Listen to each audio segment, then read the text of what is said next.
Well, okay, not seeing any complaints there. That's great. So we will have the introduction from Gantzu and Ahiram, a little bit about themselves. Then we will have the presentation. There may be a break. We usually have a break every hour or so, but we'll kind of wing it. Let's see when to do the break or breaks. Any complaints there? That's great. So we will have the introduction from Gantzu and Ahiram, a little bit about themselves. Then we will have the. Oops. Yeah, audio started running in the background. I got a little worried there. I'm sorry. It's been so long since we did one of these. Anyway, there will be Q&A, perhaps throughout, but at least at the end, for people to ask questions about what you've seen today, and maybe also ask questions about the Enochian system in general. And after everything, there is the option to hang out in the lounge and have a bit of chit-chat with each other. Any comments, thoughts, questions before we start from the audience? Or from Gantzu and Ahiram? Just audio check, I guess. Can you guys hear me very well? Sorry.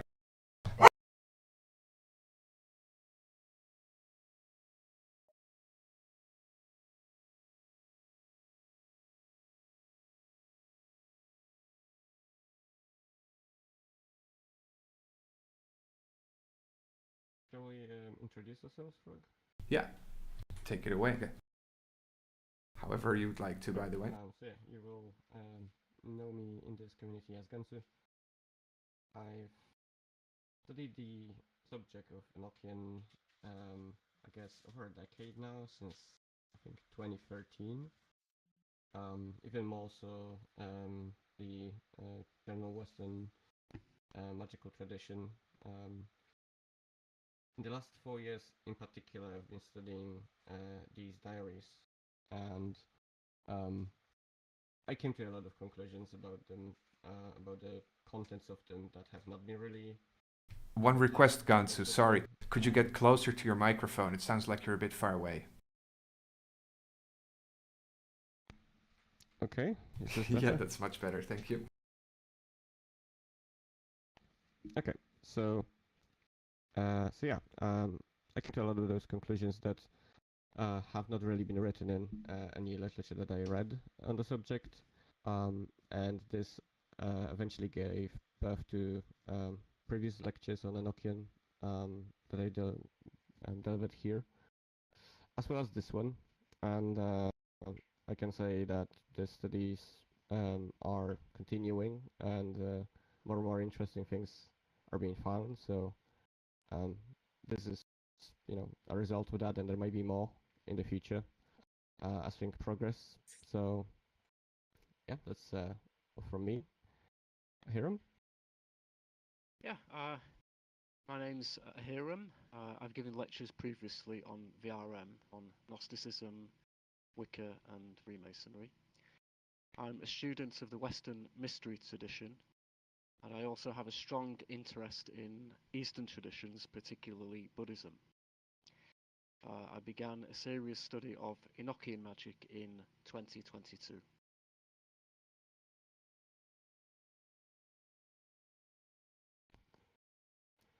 Cool. So with introductions out of the way, to briefly reintroduce the subject, we're going to talk about Enochian magic, and you might be wondering, if this is your first exposure to this subject, what is Enochian magic? So it's a system of magic known particularly for its effectiveness. There's a lot of rumors around it. People having experiences with Enochian tend to, despite maybe lack of experience in other areas of this kind of tradition, despite of lack of like general experience and skill, people still find it very effective. Hence, it's a very interesting and also controversial subject. So a lot of the time when people talk about Enochian, there's many legends, like urban legends about its, like let's say, weird surrounding circumstances. And actually, we had some of that just now in this lecture. So as you know, the lecture was postponed because Frog got ill. Then you might hear my voice is actually a little bit off, and that's also because of my own myself also catching some weird cold. Unsure, I tried various tests. I couldn't find what kind of virus I caught. Um, and then finally, just yesterday, when we were, testing the slides and everything, something funny happened, which we don't know exactly how. Um, all the well, some of the slides that were purely black and white turned the white into red, and we couldn't figure out why, because some of the slides were made by Ahiram, some of the slides were made by me, some of the slides that I made were made in the exact same way. We're using the same software, the same method, and I made some of those. I generated them from scripts, hence they were literally made in the exact same way, and yet some of them would get read, some of them wouldn't. Also, some of the slides that I copied from previous presentations got colored in red. Some, like the one you see right now, didn't. So it was very weird. We couldn't figure out why. In the end, we managed to fix it, but it's a funny little story that I'm going to, jokingly say. Just as in the stories of Enochian, in the diaries this system comes from, the authors often have been interrupted by demonic forces in their actions. So it seems like we are dealing with those. Looks like they're trying to prevent us from revealing this knowledge to humanity. So I'll have to give you this little warning, given that given the reputation of this system, that we are going to talk about various elements of the system, including, of course, the language, which is especially known to be powerful in these circles. So if you are an impressionable person, you might find that just looking at these words will have an impact on you in some way. Hence a warning. Now, Enochian magic is a system created or received by John Dee and Edward Kelley in the late 16th century. Those two gentlemen endeavored to talk to angels to reveal true heavenly knowledge. And what they received, as they managed to contact those celestial beings, was a very complex system full of puzzles, mysteries, as well as practical instructions, tools, including tools like you can see on this slide, a table with some sorts of talismans and symbols, and of course the language that we're talking about today. So you might be wondering, who were those two gentlemen? Who were John Dee and Kelly?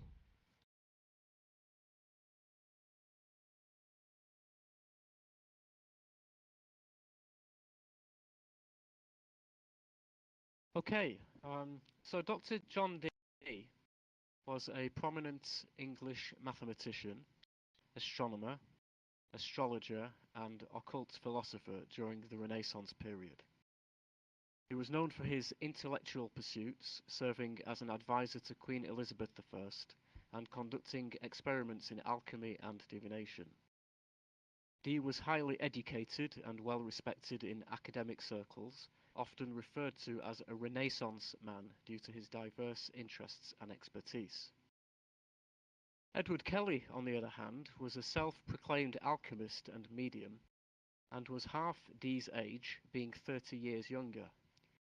Kelley was known for his mysterious and enigmatic personality, often described as eccentric and unpredictable. Unlike Dee, Kelley lacked formal education and scholarly credentials, relying more on intuition and spiritual guidance in his pursuits. Dee was rational and methodical in his approach to knowledge, emphasizing the importance of reason and logic in his studies. In contrast, Kelly was more mystical and intuitive, often relying on visions and supernatural experiences to guide his actions. Dee's reputation was built on his academic achievements and contributions to various fields, while Kelly's notoriety stemmed from his controversial practices and questionable methods. Nevertheless, their contrasting personalities and approaches complemented each other. It could be said that Dee and Kelly represented a partnership of intellect and mysticism, with Dee embodying the scholarly pursuit of knowledge, and Kelly embodying the mystical exploration of the unknown.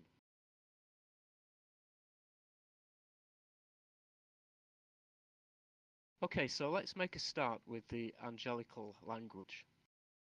Just a disclaimer about the name. I'm going to use the term angelical to refer to the language, as this has been the preferred word to describe the system before the more recent term Enochian was applied.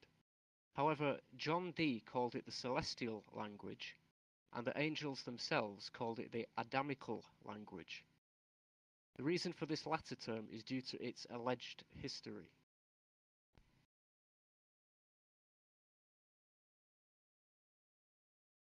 So, the language has a mythological history. According to the angels, angelical was the original language spoken by Adam in paradise. However, Adam subsequently lost his knowledge of the angelical language in its pure form after his fall from paradise. But due to still having some favour from God, he retained a vague memory of the language and attempted to reconstruct it, resulting in a Proto-Hebrew language.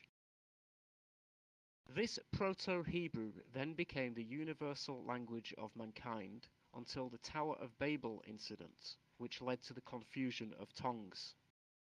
After this event, at least one language retained traces of the pre-confusion tongue. That language is Biblical Hebrew, which persisted and influenced many modern languages.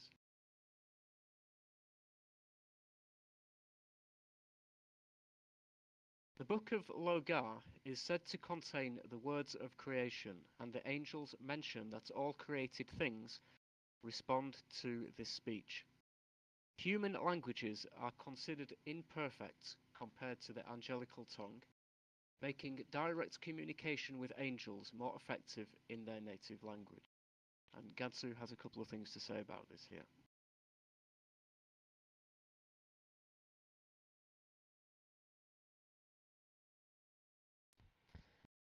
Right, so of course this was a mythical story, of how the language came into be. However, as we are looking at it, from a, let's say, semi-scholarly point of view, it's of course important to know how it was, how it transpired in reality. So we know of the Enochian language from two sources. Two sources both coming from John Dee and Edward Kelley. Those two are the Liber Loagaeth, as Ahiram mentioned, and the angelic keys that have been revealed later. So, Liber Loagaeth is said to comprise of 49 pages, so total of 98 leaves, as they are sometimes called. Each leaf containing a table, like the one you see on the slide, of letters 49 by 49. So that's a massive amount of letters.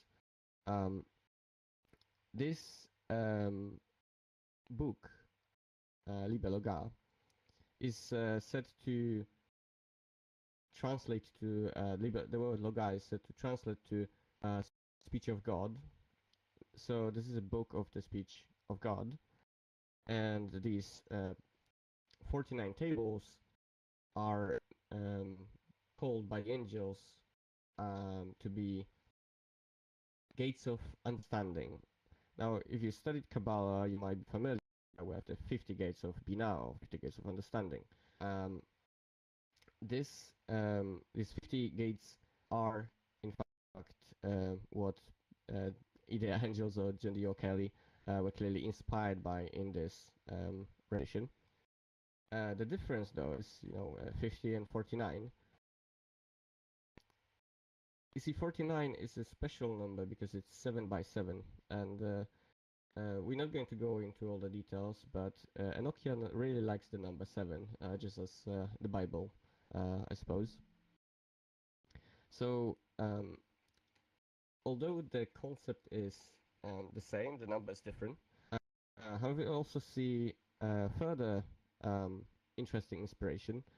So these 49 tables or pages are called gates, and there are supposed to be 49 keys to open them, as per the Jewish tradition.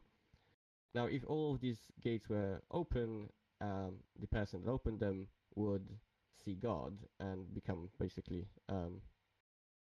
you could say, translated into a heavenly being, as it occurred to Enoch in the Hebrew tradition.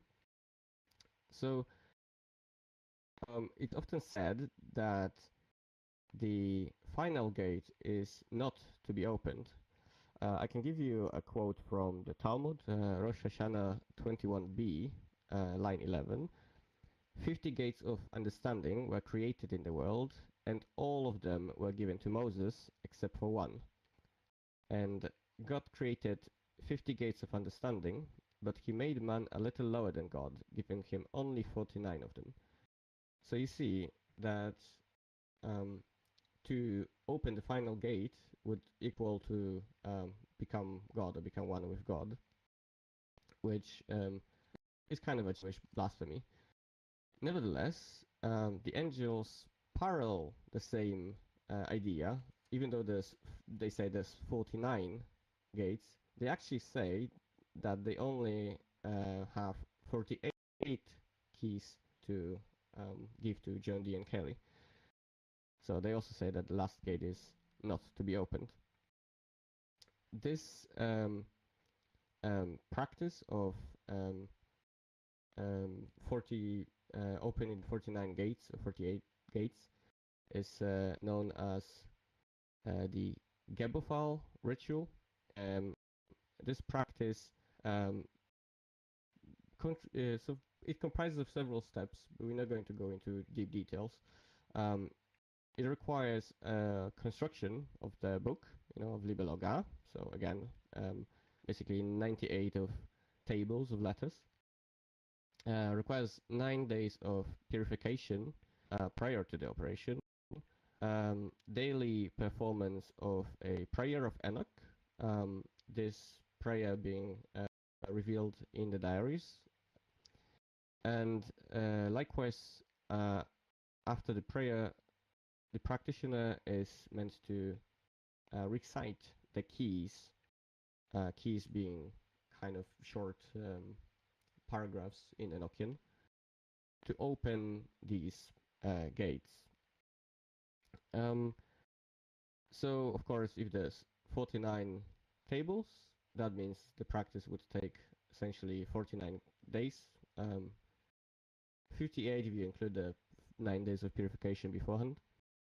As the practitioner is reciting the keys and opening the gates, he is going to experience visions that will likely show him all sorts of heavenly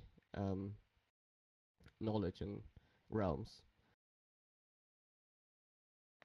This practice doesn't have a specific time frame, as frequently said by the angels. However, it seems to be implied that the best moment to start it is the 29th is the Good Friday, which in the case of Dee and Kelly was actually 29th of March, the day they started receiving this system. Now, the reason for this is Good Friday in the Christian tradition is the day that traditionally Jesus was crucified and died. And when he died, Jesus descended to hell or underworld for 3 days and 3 nights.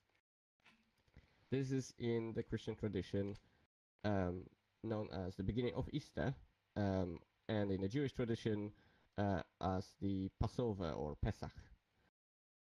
Now, if you know anything about comparative religion, you will know to associate Easter with Ishtar, the Babylonian goddess, or her Sumerian counterpart Inanna. And also, as Ishtar and Inanna are associated with planet Venus, or the Roman goddess Venus, so is Friday the day of Venus in the Western esoteric tradition. So we see a very interesting parallel here. Now, Venus is also Kabbalistically the number 7, which is such an important number in the system. Now, again, if you know something about Sumerian or Babylonian mythology, you will also know about Inanna's descent to the underworld, which coincidentally also was supposed to last 3 days and 3 nights. Hence, this practice seems to have interesting roots, and what we could guess from these various connections is that what happens during the Gerbafall operation is a metaphorical death and descent into the underworld and ascent into heaven as a result, just like Jesus. In the Jewish tradition, this kind of practice is not exactly performed at this time. However, there was an earlier pre-Kabbalistic tradition known as Hekhalot or Merkaba mysticism, which performed a very similar practice, except in their case it didn't last 49 days. They would, as they described, descend to heaven, which might just be a mistranslation or some cultural appropriation of descending into the underworld and later ascending into heaven. So, although modern Jews don't really practice Merkaba mysticism, generally speaking, they do something related to the 50 gates of Bina. And this is a tradition known as counting the Omer, or Sefirat HaOmer, or just Sefirah. And this is a practice of counting 50 days between Pesach and Shavuot. And Shavuot is the other Jewish holiday, which is a celebration of the day that Moses was given the 10 Commandments and had a revelation on the Mount Sinai. So one more important thing is that although we have 49 tables and 48 keys, the 48 keys technically aren't all proper, distinct paragraphs. In reality, we have 19 keys, and the 19th key, as a special key, changes a single word. This word signifying the name or number of a heavenly realm that it refers to, and nothing but that one word changes in the entire key or call. Hence, in practice, we really have only 19 keys. Similarly, although we have 49 tables and they're supposed to be 49 by 49, not all of the tables are actually in this exact format. One or the first table in particular, instead of letters, has entire words, full words, where each line has 49 words or so. There's actually some caveats here, but we'll talk more about this at a later point. So the angels never really bothered explaining the language in detail. However, we can infer from the information available to us some of the meanings. And although majority of the language has never been translated, basically almost entire Liber Loagaeth has remained untranslated. We have a translation of the 19 keys, and this vocabulary gives us some insight into the language's grammar, phonetics, and so on. And about this we're going to talk now.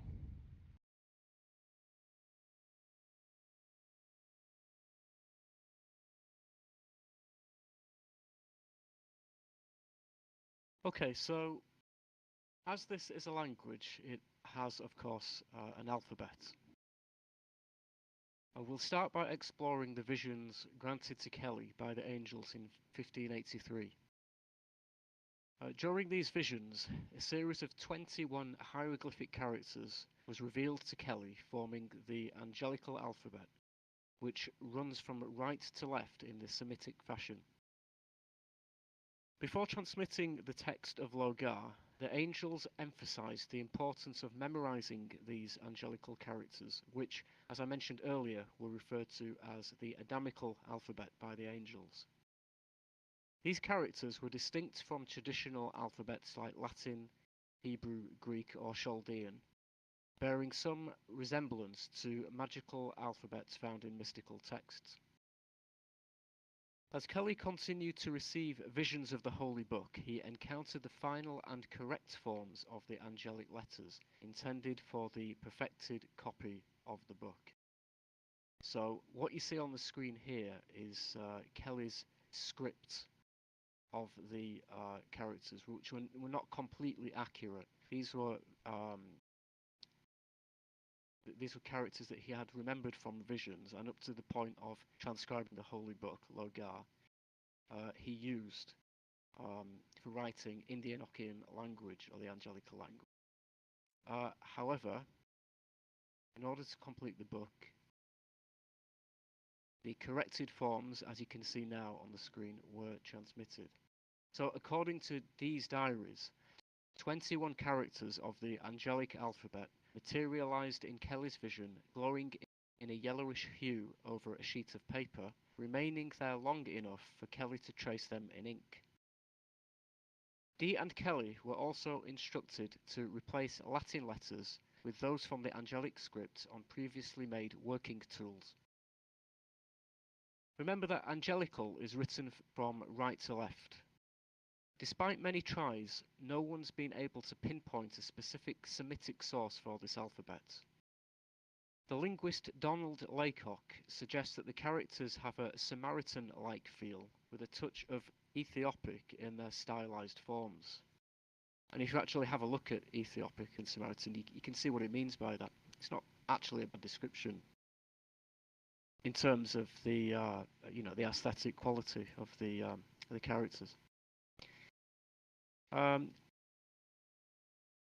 One interesting aspect of the angelical alphabet is its similarity to ancient languages like Hebrew, where each letter holds both a phonetic value and represents a word.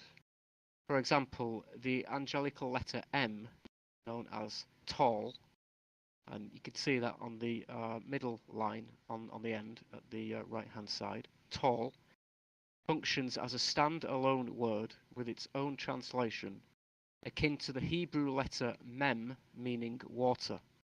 However, the angelical letter names remain untranslated.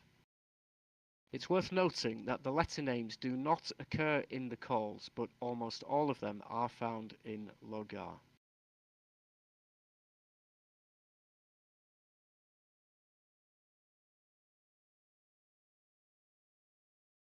So a quick interruption here.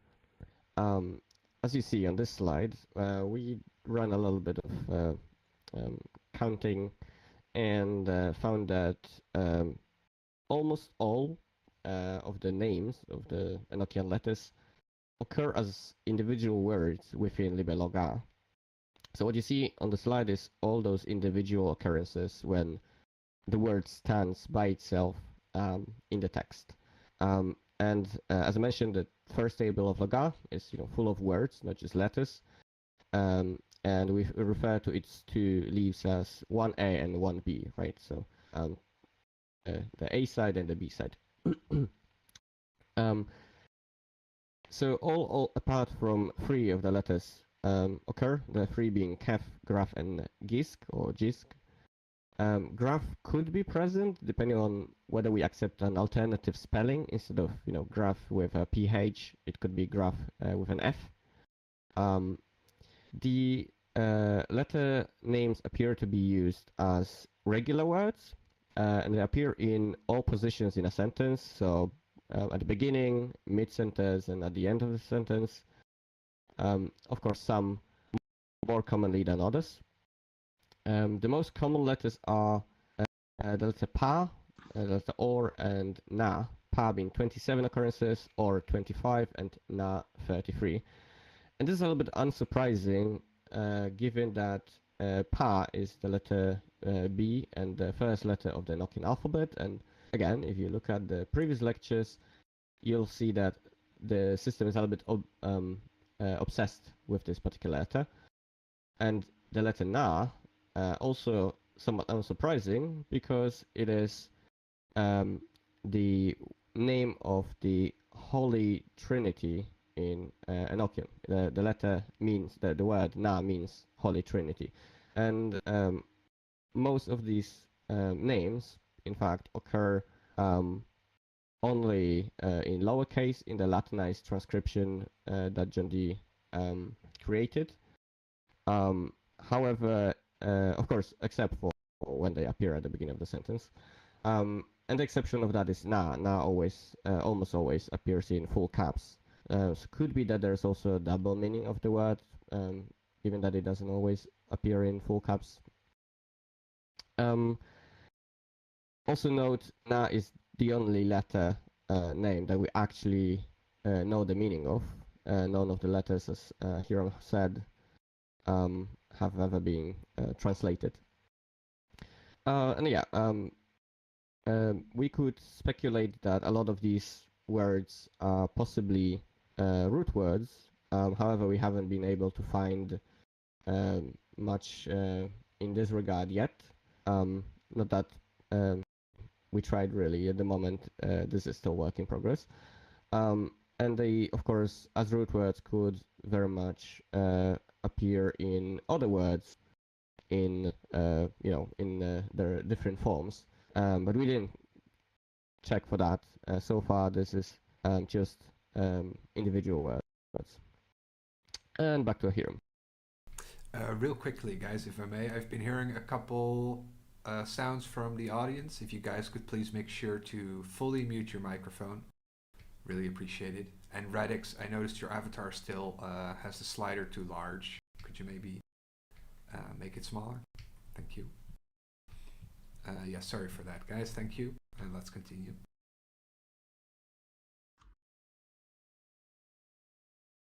Okay, so what about the relationship between the letters and numeric values?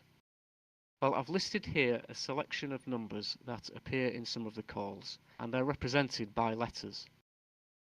We notice that for each example, there are the same number of letters as there are digits. So if you look at the very top of the list here, you've got AF, which signify the digits 1 and 9, right? Immediately below that, you have 4 letters, ACAM, which represent 4 digits, okay? Now, this hints that the letters aren't the actual words for the numbers, but that each letter stands for a digit, right? For example, if you look again at the top of the list, instead of AF being a word AF that means 19, A could stand for 1 and F for 9. However, things get a bit tricky because the letters don't always represent the same digits. For instance, the letter P seems to represent multiple numbers like 3, 8, 2, and 6 all at once. And in fact, the letters P, E, R, A, L at the very bottom of the list, the letters P, R, and L collectively represent the number 6. The reason for this inconsistency remains unsolved. Now, the angels never actually brought up an idea of angelical gematria to Dee or Kelly. When Dee did use gematria, he was just applying the same methods you'd find in Kabbalah or Agrippa's works. Now, that doesn't necessarily mean that angelical gematria doesn't exist. It just means that the angels never mentioned it, and as far as we know, Dee never came up with such a system himself.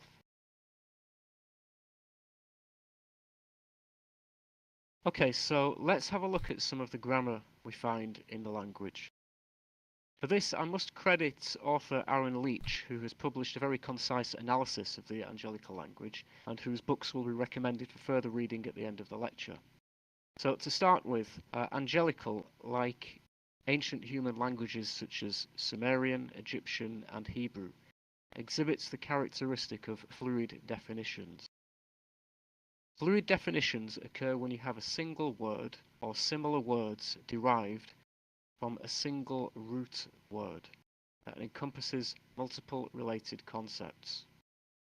Now, as you can see from the table, modern English relies on more precise definitions and therefore uses clearly different words. Right, so on the left column of the table, you have various words that are derived from a root word meaning time. And you can see that all of the English words have a relation to the concept of time. Very much so, those translations of angelic words that begin with the letters C, A, P. Quite clear. Root words do not have to occur at the beginning of the word. They can exist anywhere within the word. They can have any number of suffixes or prefixes and can stand as a word on their own.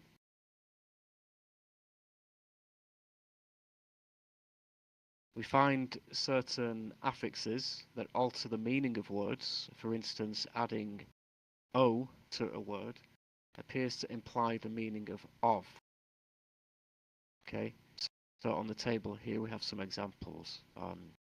We have 3 angelic words, mean earth, wrath, and God, Kiosk, Von, and Iad. And when the letter O is affixed to them, you get of the earth, of wrath, and of God. Notice that the last example, of God, the O is affixed to the beginning of the word, not at the end. Nevertheless, it still has the same effect.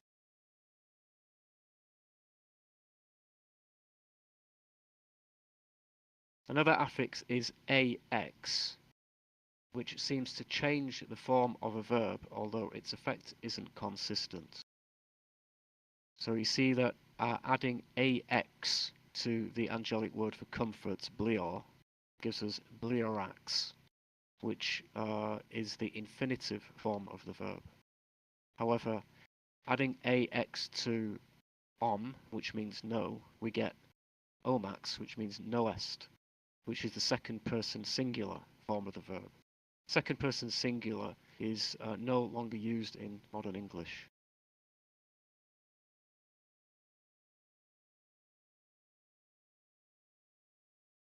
We find examples of case endings.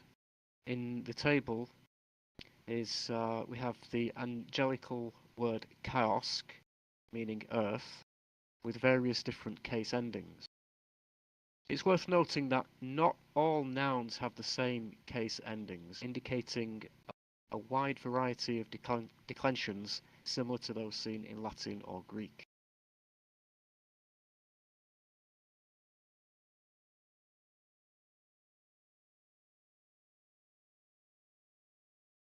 In the angelical language, some aspects of grammar are either uncommon or entirely absent. For instance, personal pronouns are seldom utilized in the calls, and the reasons for their use in specific cases are unclear. However, the personal pronouns we have are listed in the table. So, we do have some. There's you, I, them, she, it, her, him, his, thou.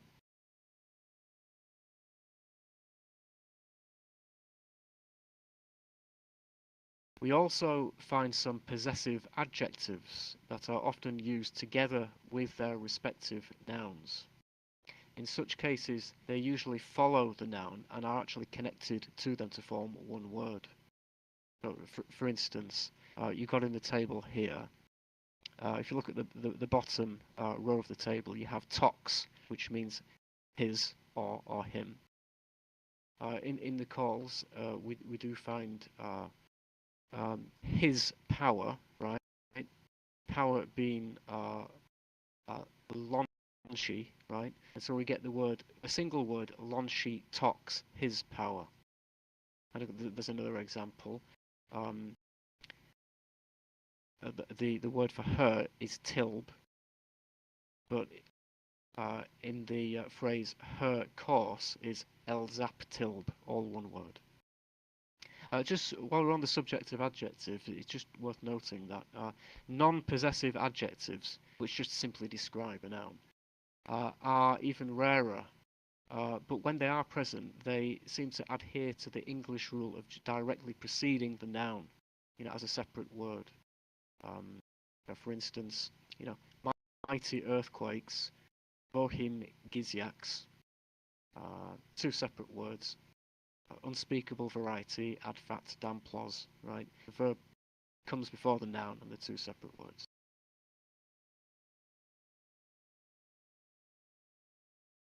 Relative pronouns, like the ones listed in the table, seem to be more common than personal pronouns, as they are not as readily inferred from context alone.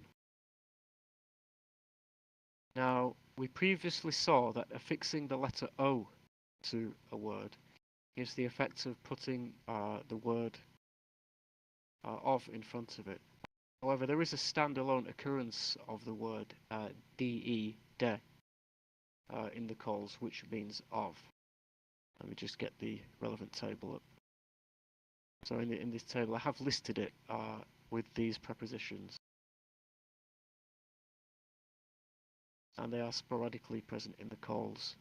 So various prepositions we find are amongst, before, like unto, for, upon, amidst, except, or but, under, unto, as, unto, over, amidst, within.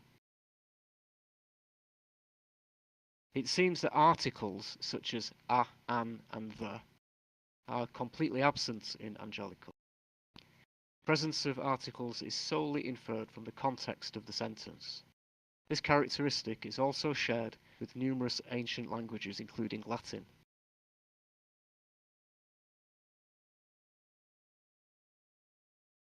And finally, on grammar, we see the vocative case being used.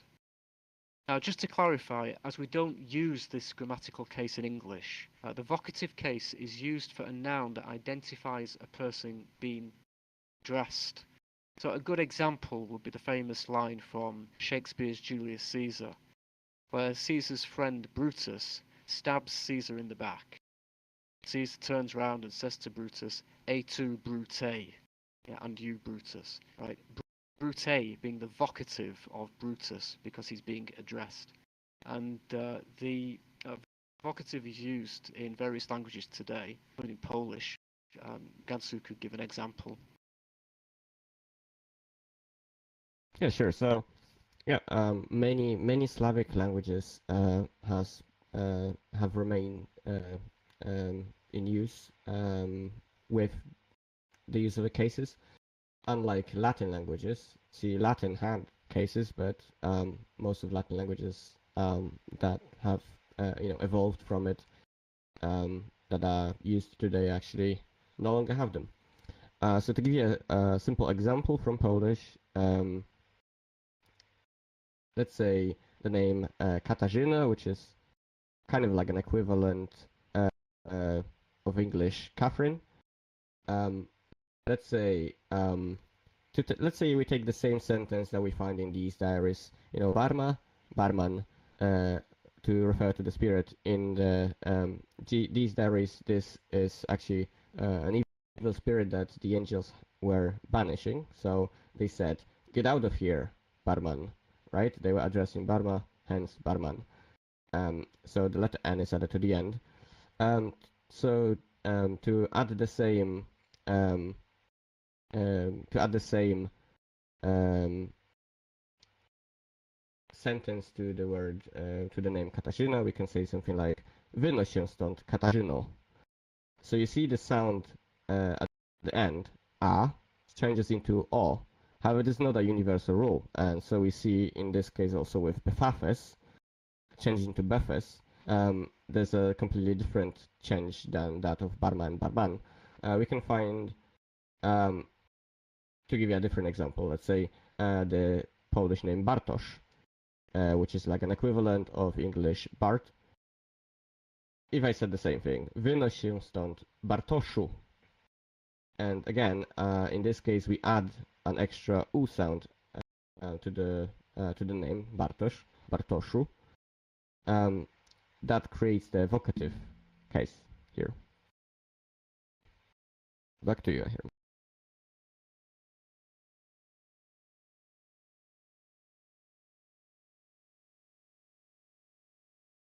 Okay, yeah. So the first instance of the vocative case in angelical then is discovered in the first table of Loagaeth, where the term befas is encountered. This word interested Dee and Kelly, as it bears resemblance to the name of an angel they had previously encountered, Befafes, the heptarchic prince of Tuesday. And Dee makes the note in the margin of his diary that Befas is the vocative case of Befafes, right? Consequently, it's evident that someone within the text of the first table of Loagaeth, presumably the creator, is directly addressing Befafes for a specific purpose, resulting in the alteration of Befafes to Befes through the vocative case.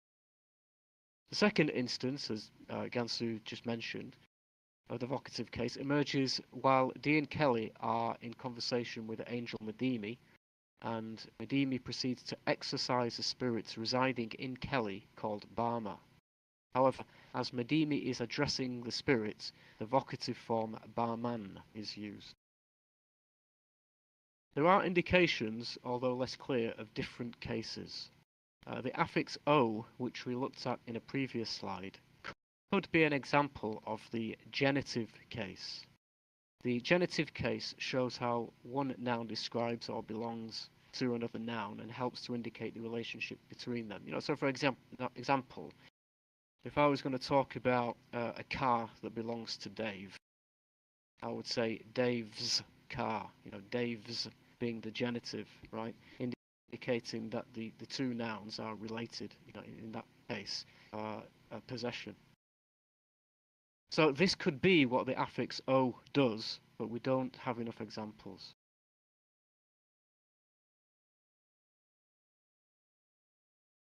Okay, so we'll finish this first part of the lecture with the Laycock analysis.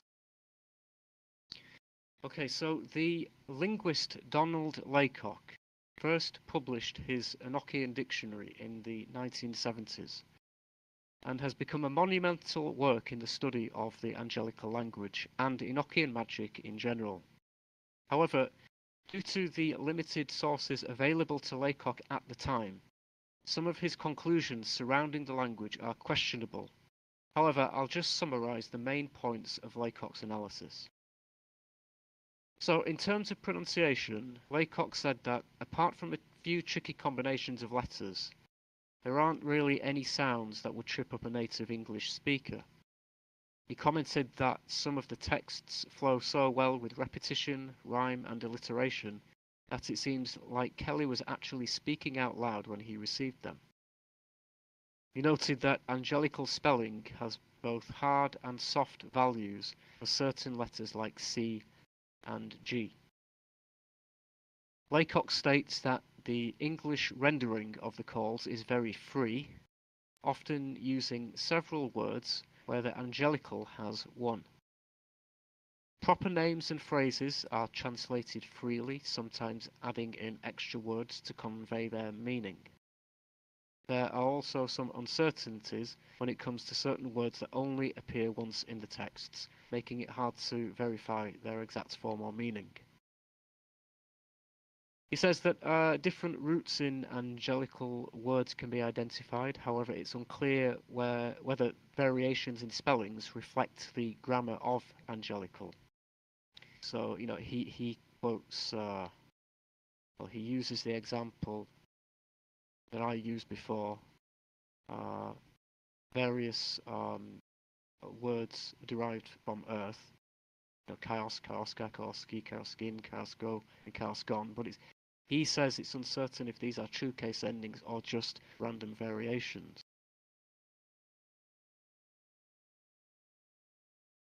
Laycock pointed out that the language seems to have some familiar looking words with unfamiliar meanings. For example, words like angelard or angelard for thought or Babylon for wicked. And also Christeos or Nazarth, he says, seem to have connections to biblical names like Christ or Nazareth. Laycock was of the opinion that the angelical language doesn't seem too far off from English in terms of grammar. He says there are some pronouns and verb forms that we can identify, along with ways of expressing negation. The grammar structure also resembles English, especially when you remove articles and prepositions. The word order, he says, is also very English-like, making it hard to replicate in other languages. However, interestingly, this language was developed or received in Krakow, Poland, during John Dee's time abroad, and not in an English-speaking environment. Okay? And despite being in contact with Latin-speaking scholars, there doesn't seem to be a strong influence of Polish or Latin in its language. And it's worth just mentioning that in the 16th century, English was not the universally recognized language that it is today. Latin was the universal language of the educated classes all across Europe at that time. So Gantzu is going to argue some of these points after the break. So I think we'll have, what, 5 or 10 minutes now? Yeah, let's grab some tea. It's up to you guys. Would you like 5, 10 minutes? Let us know. Let's make it 10 minutes. Yeah, alright, let's take 10 minutes, guys. Okay. So, see you soon.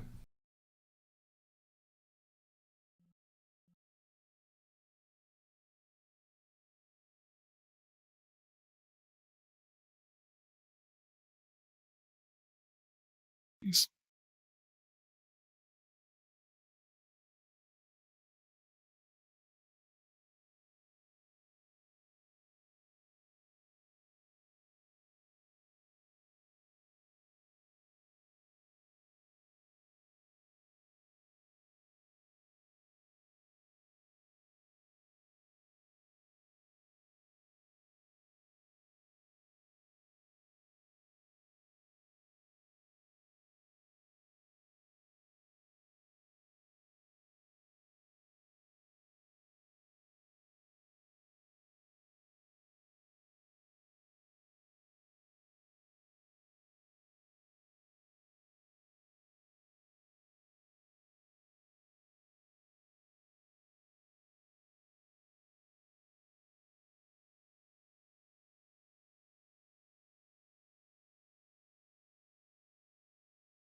Okay, we have about 2 minutes left in the break, and then we'll continue.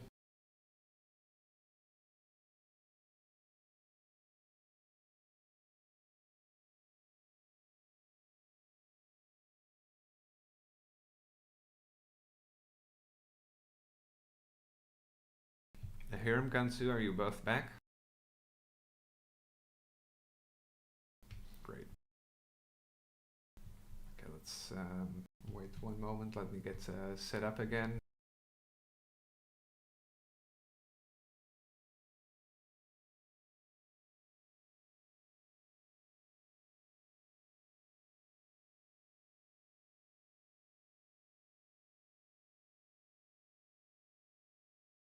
All right, yeah, I'm good to go. Ready when you guys are, and let's continue. Unless, by the way, you want to do a short Q&A segment now, maybe. It's up to you guys if you want to save it for the end, or maybe do it now. I'll let you decide.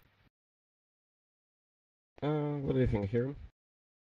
Well, usually we'd leave it to the end. I mean, what do you think? It's really up to you. So I'd say, if anybody has any questions right now, raise your hand or like throw the hand emoji, and we could maybe answer it now if you have anything for the first part. If not, we're going to have this at the end. Yeah, I have some questions about the first part, but they're not really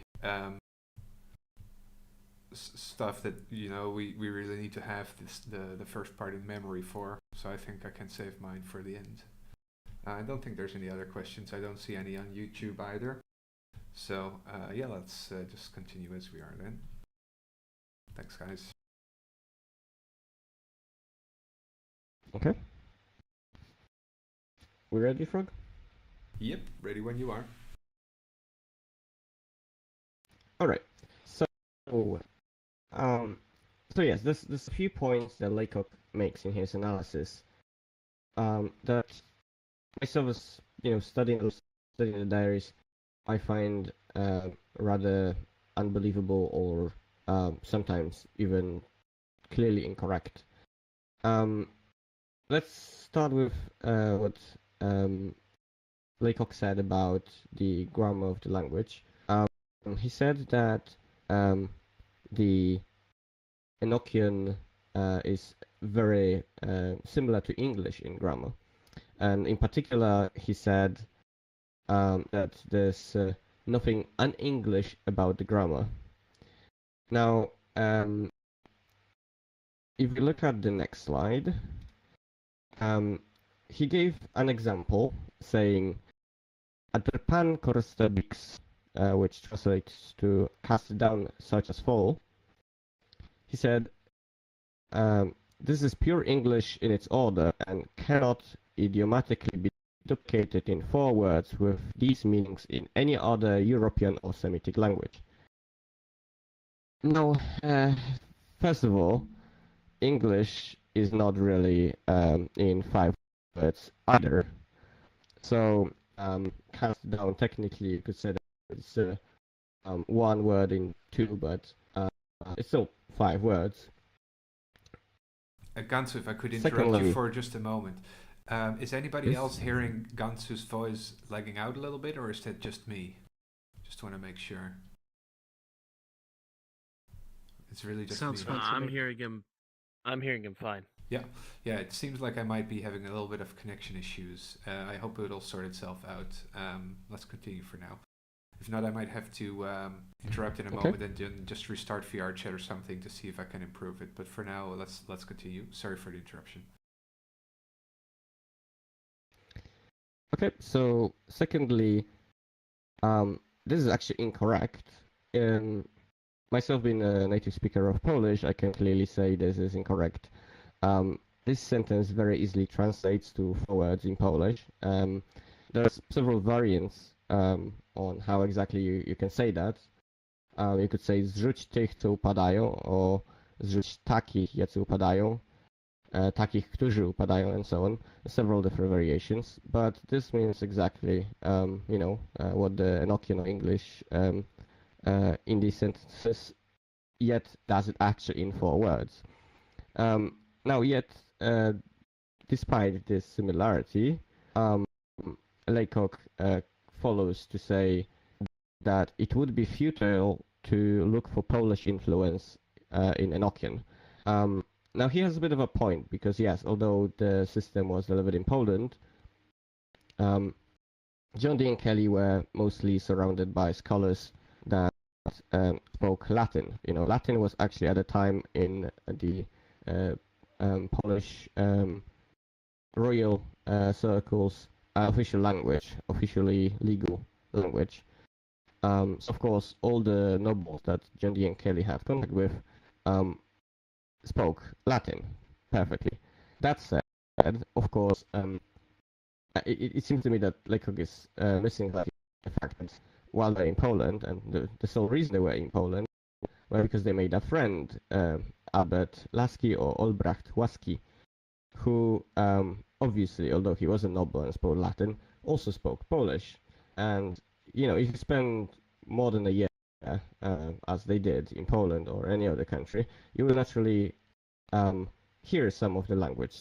So I would say it's very much possible that Polish could have influenced Enochian through Kelly as some sort of subconscious or unconscious influence.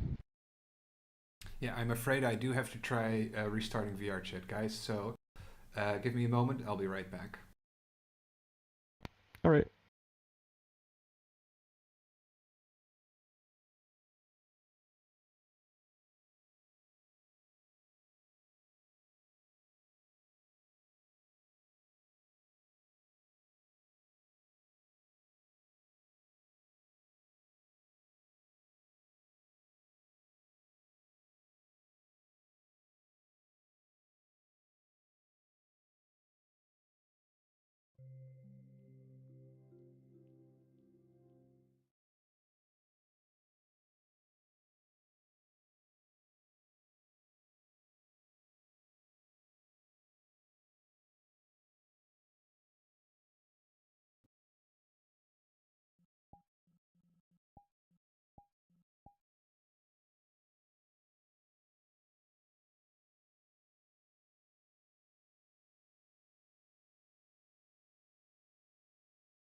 Convenience. I'm not sure why that is happening. Let's Is this try any again. better? Right off the bat, it does sound Okay. better, but we'll see. Thanks for your patience. Yeah, All right, let's all go. right. Okay, so as Laycock said, the Enochian word order is supposedly very strongly English. However, if we look at all the various other languages that Enochian could be related to, so Latin, Polish, Hebrew, and of course English, they all have the same subject, verb, object word order. Now, something that all of these languages apart from English have is verb conjugation. I mean, there is some conjugation in English, but these are more exceptions than a rule. So clearly English loses a point here. Now, another thing that Laycock seems to miss is that Enochian doesn't have or doesn't use articles. Articles a, the. These are very common, in English, and they're prevalent in Hebrew. Also, in modern Latin languages, they seem to be pretty common. Yet they're absent in Enochian. as well as Latin and Polish, and actually most of Slavic languages. So, yeah, looks like not so English after all. And if you keep going, since both Latin and Polish, and apparently Enochian, use cases, naturally it becomes less necessary to use pronouns. So pronouns are optional. Sometimes they are used, for emphasis or to clarify to whom a particular verb or adjective may apply. However, most of the time, Polish, Latin, and Enochian don't really use pronouns.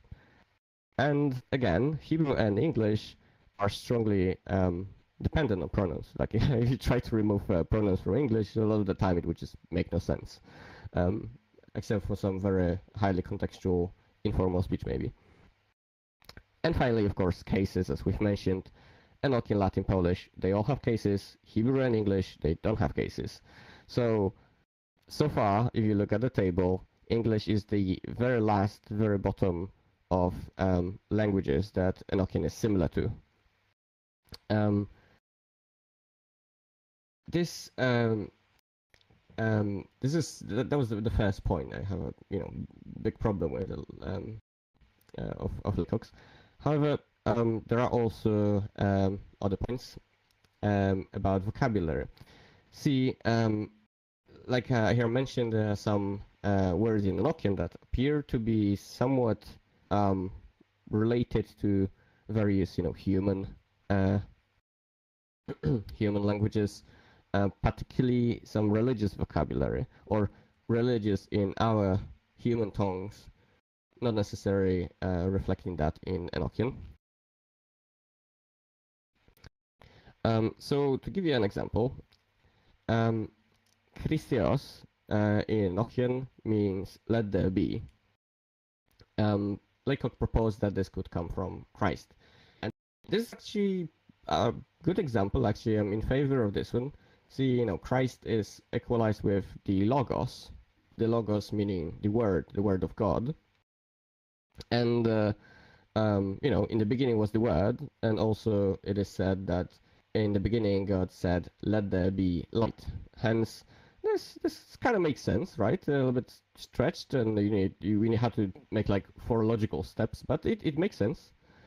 But let's say Levit Monk, Laycock suggests that beasts of the field could be like a mixture of Leviathan and mongrel. Maybe. I called out on this one personally. Now, angelard, meaning thought, yeah, that does look a bit like angel. However, I don't see any, resemblance in terms of meaning of, what angels have to do with thoughts per se. However, Lucifitias is actually possibly like the best of all these examples, which is Latin Lucifer, the light bringer, does in fact relate to brightness. So this is a very good one. I have to admit. Paradise meaning virgins, having anything to do with paradise, again, I don't really see that. If you're a Muslim, then maybe there was something about virgins in the paradise, but yeah, these are all pretty stretchy. So I gave you a few examples in the lower table. Of course, there's many more I could make. This is just like a tiny subset. It was more important to show Laylock's examples. But yeah, if paradise or paradise relates to virgins, why not the word comma? Sounds like the English word comma could be stolen from English. The word bagle or bagel, as Arlen Leach would pronounce it, meaning why? Well, I would ask why would it not relate to the word bagel?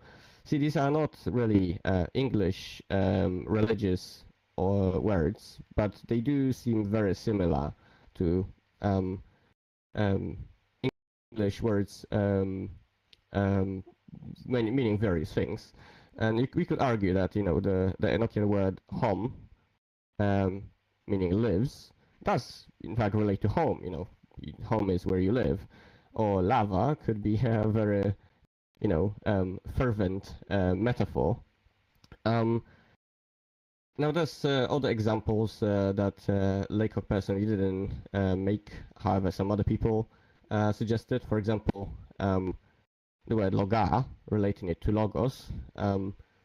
It's again could be, if you translate loga as, you know, speech of God, then logos kind of makes sense. However, as I will mention later, it's entirely wrong etymology. It's purely coincidental. Similarly, common example brought here is londo or londoh, meaning kingdoms. And of course, it's easy to, you know, for an English speaking person to jump to London, you know, the capital of England, and of course, you know, place that John Dee lived in for quite a while. However, if you look at the actual proper Enochian etymology, it's not the word londo, meaning kingdom. It's actually the last three letters, do or doh. And you can see that clearly, that this root refers to kingdoms in some other words with similar meanings.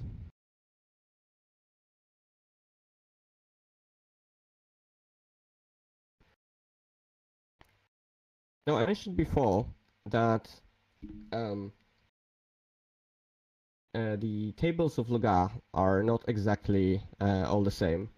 And one of the reasons, one of the claims that Laycock made is that the language of Loagaeth, which is found in the first table, the special table full of words and not letters, is different from the later language of angelic keys. And this is the final claim that I want to argue with. You see, first of all, angels never distinguished those languages. They just called both, you know, celestial speech or whatever, Adamic speech. They also clearly mixed the vocabulary, not only between, you know, Liber Loagaeth and the angelic keys. They mixed words from various parts of the system. One example actually we had in this very lecture, you know, Ahiram mentioned Befafes, and that in one of the tables of Loagaeth, his name is mentioned, but Befafes is a name from a completely different part of the system. And similar examples can be found also throughout the diaries. You know, John Dee and Kelly spoke to angels a lot. Sometimes angels would randomly speak to them in Enochian, or speak in Enochian between themselves, as perceived by Kelly. And since some of those were recorded, and we can compare them, you know, with the language of the keys and Liber Loagaeth, we can find that in few occurrences at least, words from both the keys and the Loagaeth would be put in the same sentence. So Laycock claims that these are different, and he calls the language of Liber Loagaeth something akin to glossolalia. He says that grammatically it doesn't make much sense, and that a lot of the verses in this language, or in Liber Loagaeth, particularly, you know, table 1, have constructs that would sound like glossolalia.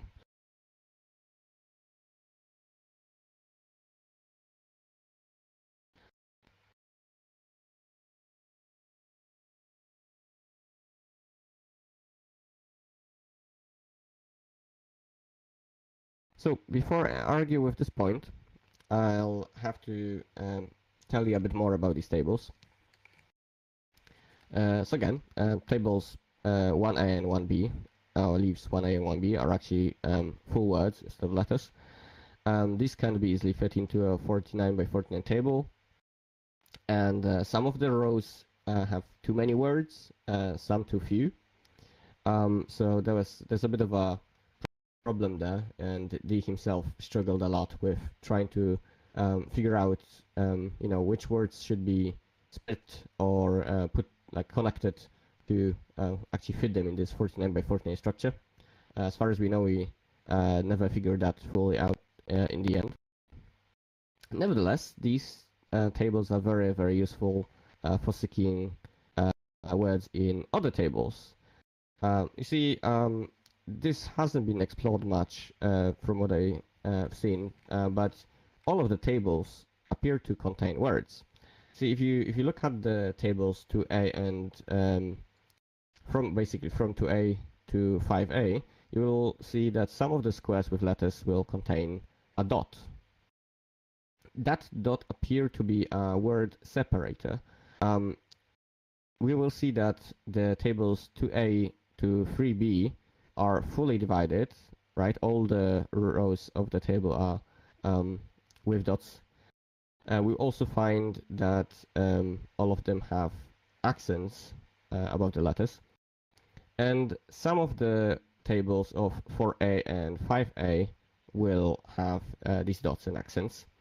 So this could mean two things. This could mean that either the angels provided some examples of how to divide words in the tables and maybe deemed it sufficient, for Dee to figure out the rest by himself, or the tables were delivered first without any of this information, and then later on Dee amended them progressively, which would suggest this would basically explain why the first few tables got those dots, and then some of the following tables have dots, but no dots appear afterwards.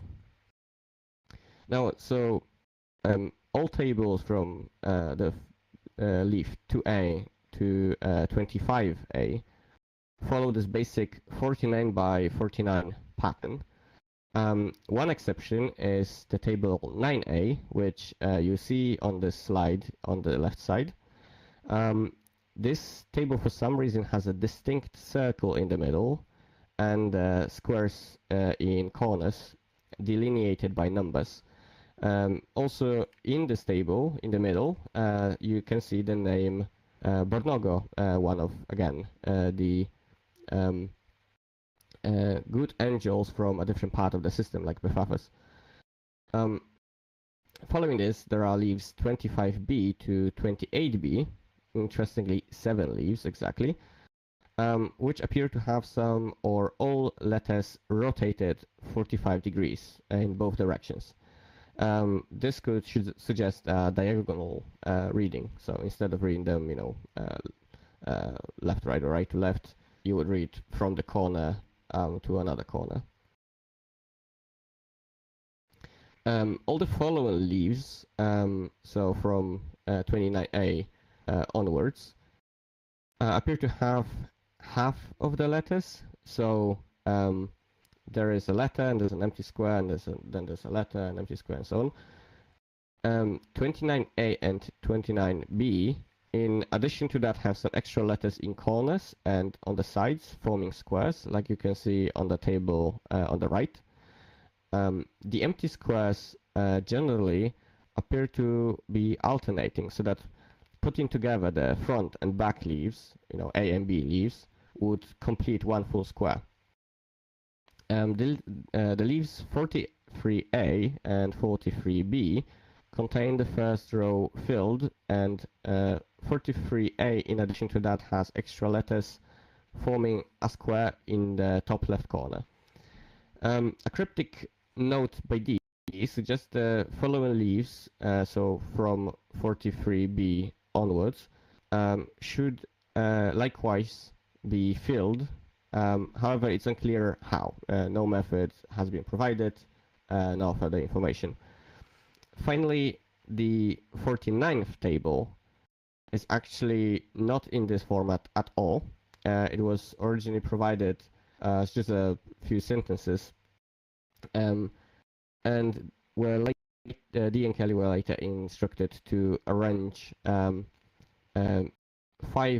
rows of 21 letters out of those, and further to arrange those 105 letters into 5 triangles, 21 letters each. And this table has then 3 triangles on the front and 2 triangles on the back. And this again is a table containing actual full words instead of just random letters. So another one kind of useful in translation. And interestingly, as this final table got delivered, the angels said that this table, or perhaps Loagaeth in its full form, are able to enable us to restore any holy books that perished, and perhaps Liber Loagaeth itself as well.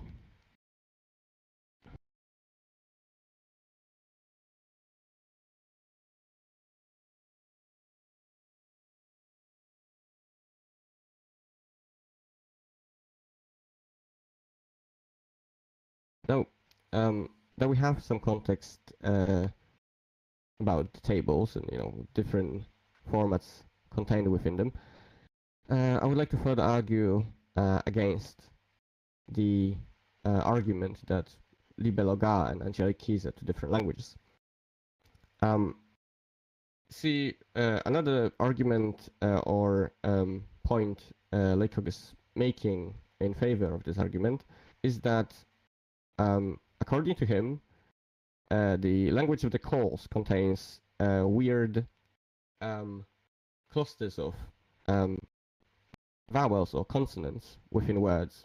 He says that the angelic keys appear to be somewhat generating some weird cryptographic form from Liber Loagaeth, and therefore, of course, they would be in this kind of weird randomized way, kind of mushed with just like random letters next to each other. However, trying to verify this claim, I encountered many words in Liber Loagaeth that follow the exact same pattern. You see some examples on the slide. Yeah, I mean, of course, some of them appear kind of unpronounceable, both in the calls and Loagaeth. However, this just seems to be a pattern of this language.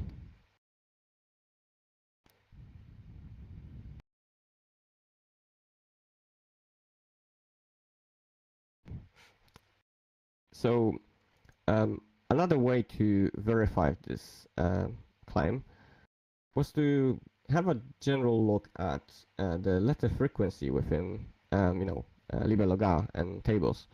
At the beginning, we looked at the table 1, A and B specifically, mainly because this one contained full words, and at this point there was no evidence to suggest that the following tables would contain words.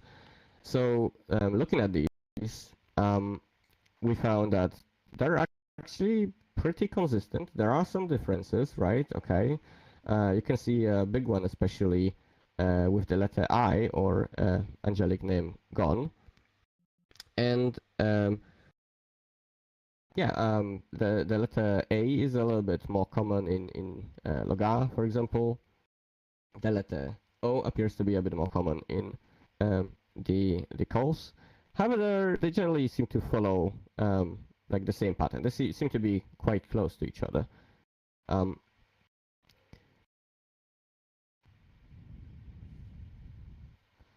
Actually, maybe before we move to the next slide, I would add a few words about the general numbers here. So, in terms of occurrences of the letters themselves, right? I've shown you before a graph of names of the letters. This is the letters themselves. And to remind you, some of the letters in their Latin form will be combined in a single Enochian letter. So, for example, both the letters I and Y in the Latinized script are just one letter gone in Enochian. So when analyzing this, of course, we would have to take that into account. And what we found that the most common letter, of course, is letter A, which is not surprising. It's actually most languages appear to have that as a very common letter. It appears 3,865 times within the tables 1A and 1B of Loagaeth, and nearly 3 times as much as the next most common letters, which are the letter O or med at 1442, and the letter H or na at 439. Notably, most common letters are predominantly vowels, except gon, of course, which for some reason in Loagaeth only appears 341 times. And most consonants are H or na, again, the Holy Trinity. The letter N, drux, 1,252 times, and S or fam, 1,082 times. So if we compare just the table 1A and 1B to the calls, there doesn't seem to be that big of a discrepancy. So we wanted to see, okay, well, what about the rest of the tables of Loagaeth? And what we found is this, that tables 1A and 1B, the tables 2A to 25A and 25B onwards, all appear to be pretty consistent, actually even more consistent than the Loagaeth one with the calls. See, I'm not a professional linguist, so I'm not able to give you a proper interpretation of these results. I'm just a programmer and enthusiast scholar. So I'm going to leave the interpretation to the linguists to actually tell us exactly what this means. However, I looked at some other options. So I had a look at a popular Latin book, Apuleius Metamorphoses, and I took this as an example of another language, Latin in this case, where we could try and put the same kind of test. So take a piece of the book, in this case the first chapter, and compare it to the following chapters, in this case from 2 to 4, I believe. What you see on the graph is extremely consistent. Like all the letters appear to be almost exactly the same frequency. So this shows that the letter frequency we find between Loagaeth and the calls is significantly less. So we can for sure tell that the calls and Loagaeth are definitely not the same book or not the same piece of work.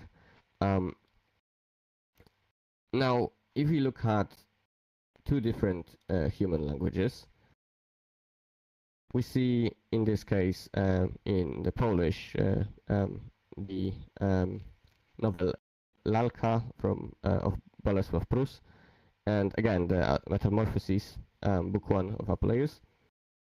We see a much bigger difference. You see some letters don't even occur right in the respective languages.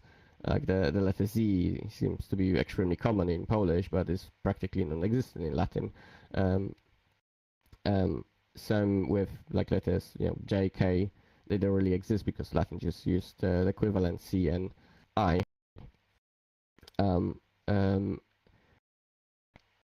You could say that also, there's some special characters missing. Polish has a little bit bigger alphabet with special signs that I didn't include in this analysis, so the results would be even more skewed if I did. Nevertheless, you can see there's a big difference. There will be some letters that appear, consistent, but others are completely out of whack, completely entirely different. And so what we get from this, I suppose, that the difference that we find between Loga and the calls is somewhere in between. So they're clearly not entirely the same work, but they're also not entirely different. So I personally don't know if we can rule out, them being the same language. One reason I could think of that why there might be some discrepancies. You see, as Laylock mentioned, the way that the structure of the phonetic structure of the verses in Liber Loagaeth appear to be kind of, like glossolalia or actually poetry. So it is not unlikely that the text in Liber Loagaeth is, form of a poem, whereas the language of the calls is much more crude. And while I haven't performed such an analysis, wouldn't be surprised if, comparing a manual of a car or something would be very different from a poem or a big artistic work. Now there is, however, still that big discrepancy of the letter I, or God, and I had a look at several possible reasons I could think of why this is. One thought that I had is that the Enochian calls use the word Yad or Yaida to refer to God. Meanwhile, Liber Loagaeth uses these words only a few times and generally speaking refers to God by the term Na, the Holy Trinity. Nevertheless, if I accounted for that in my analysis, the I was still much more common in the Enochian calls. So I can't tell you for sure why that is. Nevertheless, I would conclude that the two languages are definitely way closer than Laycock might have suggested. Before we follow to the next point, I would actually like to mention, you see, we've been working on this by transcribing the tables found in Kevin's Klein complete diaries of John Dee. This work is going to be referenced at the end. The reason for that is that there's a bunch of transcripts of the of Liber Loagaeth available online, and they don't seem to be particularly consistent with each other. You see, there's the version of Joseph Patterson, and there's also a version by a German mystic, Condor.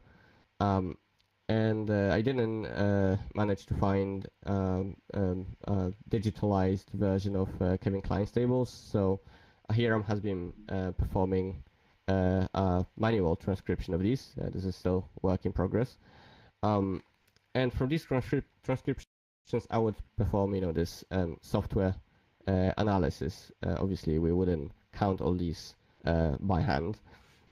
And as we're arguing, against Laycock's claim that these two sources are using a different language, I would like to mention that if you read the tables and try to transcribe them, you will find that there are occurrences, repetitions, and this originally prompted me to believe that this appears to have a language in them. And I will give the mic to Ahiram to tell his experience.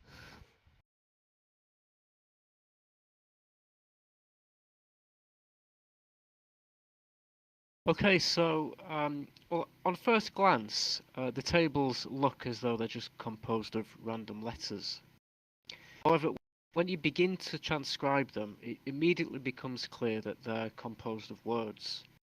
although transcribing is still done on a letter-by-letter basis at this stage. You may not know what the words mean, but it's very clear that they're not just random letters, that words are being used. And after having transcribed a few tables, repeated words, or at least parts of words, start to become recognized, right? Making transcription a little faster.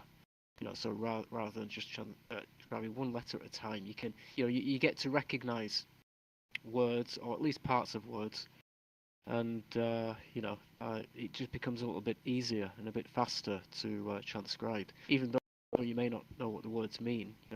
It's that word again.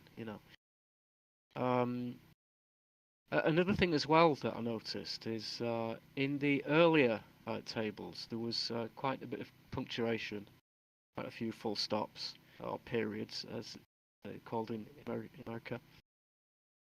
And they kind of gradually disappeared later on. I'm not sure why this is. One possibility, what it kind of looks like from the transcriber's point of view, is that the full stops signify the end of either large words or phrases. And so when the same word comes up in a future table, now that it's already been established where word begins and ends, there's no need to include punctuation anymore. So eventually the punctuation disappears. So I mean that's really it. In terms of they're the main points that you notice. I can't really think of anything of import to mention as regards that at the moment. Other than after having done quite a few tables, I would say things become a bit less tedious. You get a feel of you start to become very familiar with the size of the tables, how long it usually takes to get halfway through, and so on. How where you should double check things, what particular things you need to double check.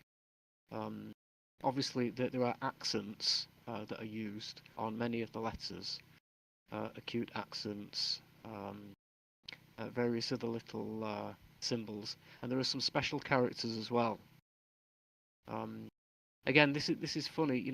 Some of the special characters, for instance, the ash symbol, which is sometimes found in Roman, in some languages represents a sh sound. That's used, and that is a direct, a direct transcription of the original tables. However, some of the special characters may be there to represent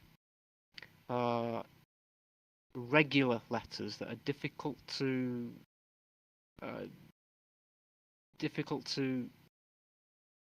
ascertain given Kelly's handwriting, right? And this may account for some discrepancies between words in or letters in different transcriptions from different authors. Now, this is why it's important to look at more than just one. So, also another thing as well is that Klein, and maybe he's right in doing this, occasionally he leaves the square blank. I just assumed at first that that was how it was, a blank square. But on further, looking further into it and looking at some of the other tables, it was clear that the square wasn't originally blank. It's just that he couldn't determine what the letter was. So rather than guessing at it, he chose a blank. He chose to leave it blank. However, what is interesting is when you look at the other what other authors have guessed, and when you maybe have a look at the original scans, you can kind of get a feel of what the likely letter is. And obviously, the more repeated or recognized words comes up, the easier it would be to make a good guess at the letter in question. So that really covers what I've got to say about transcribing. There's still quite a lot more to do. But yeah, it's you know you do notice you know you pick up some interesting things. You get to know a little bit more about the language, even though you don't really know what it's the translation at this stage. You kind of you get to know a little bit about the the use of various characters, the parts of words, like I say, that keep repeating and so on. Yeah. So anyway, put you I hand you back over to Gantzu.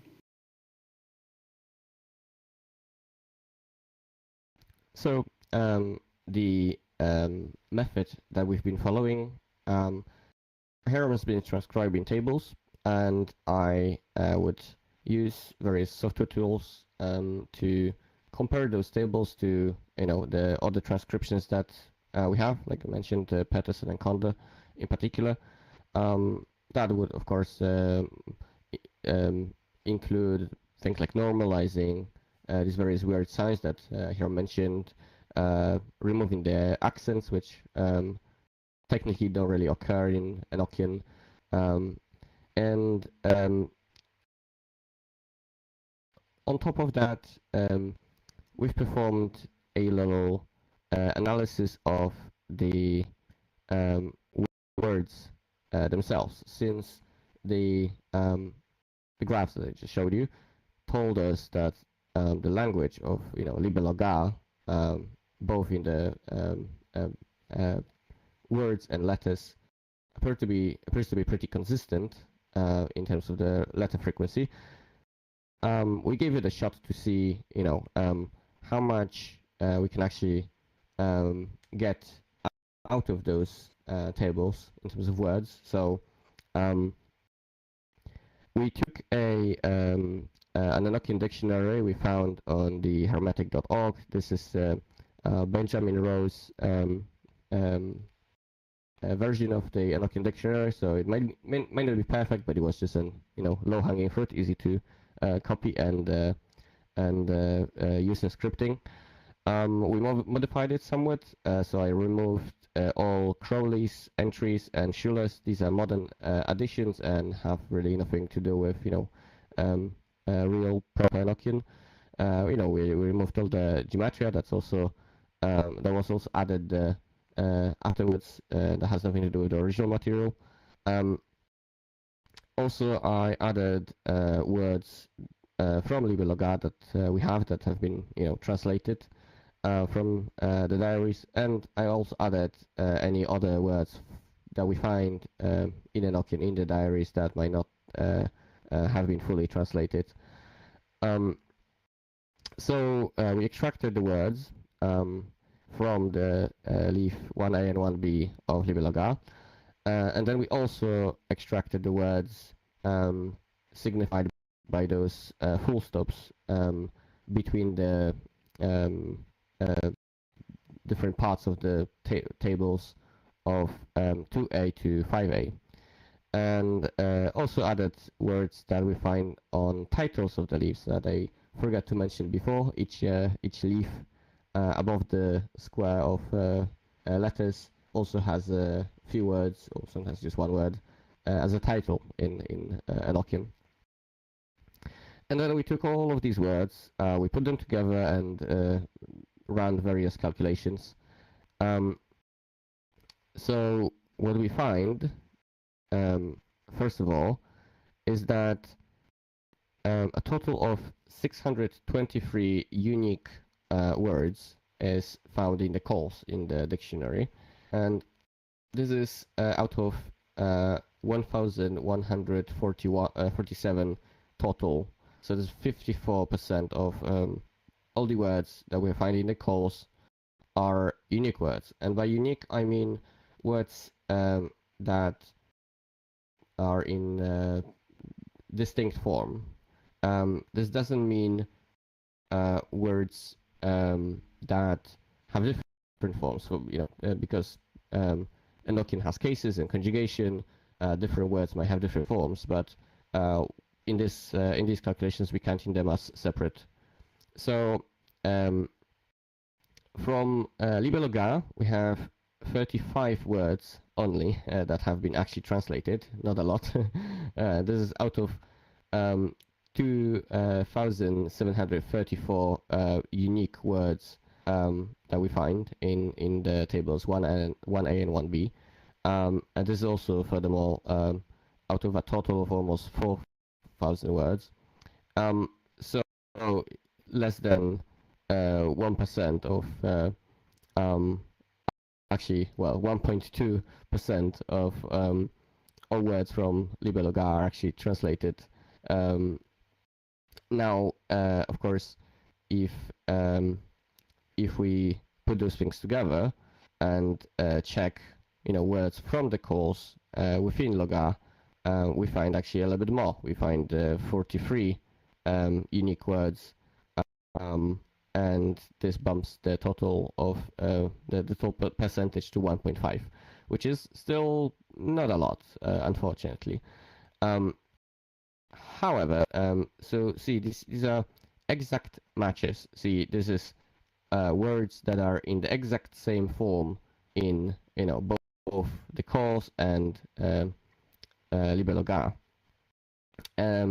This means that if we include various conjugations as part of the word, there is actually a lot more words within Liber Loagaeth that we could at least partially infer the meaning of. So to give you an example, there's a bunch of root words that we can infer from Liber Loagaeth.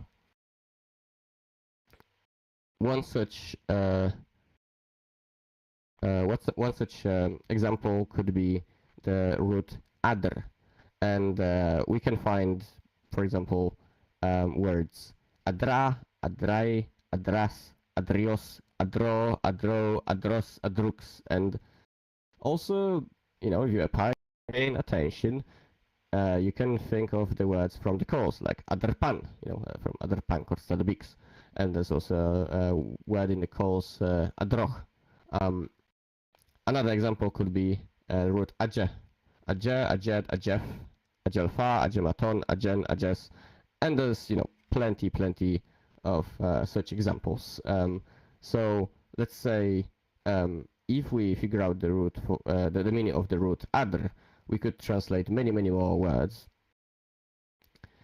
Another problem is, you see, the 35 words from Liber Loagaeth that were actually translated are not entirely translated. See, even in the calls, the translation is very free, let's call it. The angels do not translate the exact literal meaning of the words. Rather, they try to give you the general idea of what those words mean. And this is likewise reflected in Liber Loagaeth. So some words are translated pretty well. Kanze means mighty. Fama means I will give. These are nice translations. But then we have something like Tokot, which note by Dee says, this name comprehends the number of all the fairies who are devils next to the state and condition of man, which gives us some idea of what they mean, but not, there's not a proper translation. Or we have the word Yureho, meaning, these note says, a word signifying what Christ did in hell, which we might or might not be able to infer. And, similar free translations are found in the course. And an amazing, brilliant example of this, my favorite, and I don't think anybody has really, mentioned this before, but the word Loagaeth, as I mentioned at the beginning, is translated to speech of God, or speech from God. However, if you analyze this word linguistically, you will see that ga is likely referring to the root go, which means speech or to speak. Meanwhile, law is it's basically the number 1 in Enochian. So you see, angels often say, and this is also a thing you will find in the Bible, a common phrase that God is one, unity, the absolute being, creator of everything, within which everything is contained, right? So God is one, and the literal translation of Loga would be the speech of one, or the speech of the first. So, although it means, it actually means speech of God, the angels did not translate that directly. So there's plenty of this in the course, and we, as we try to analyze this language, we kind of have to try and figure out if the translation is literal or not, and try to infer various possible meanings from these. Now, looking at the word composition of Loga, particularly again first table, you will find that many words, like a dozen or so words, occur together more than once. So, for example, palot. Pa, interestingly, is the letter B, or the name of the letter B in the Enochian alphabet. So there are some patterns clearly in the language, right? Words following each other. Now, although all this seems like we don't have a lot to go on, right? We don't have that many words, only like around 1% words translated.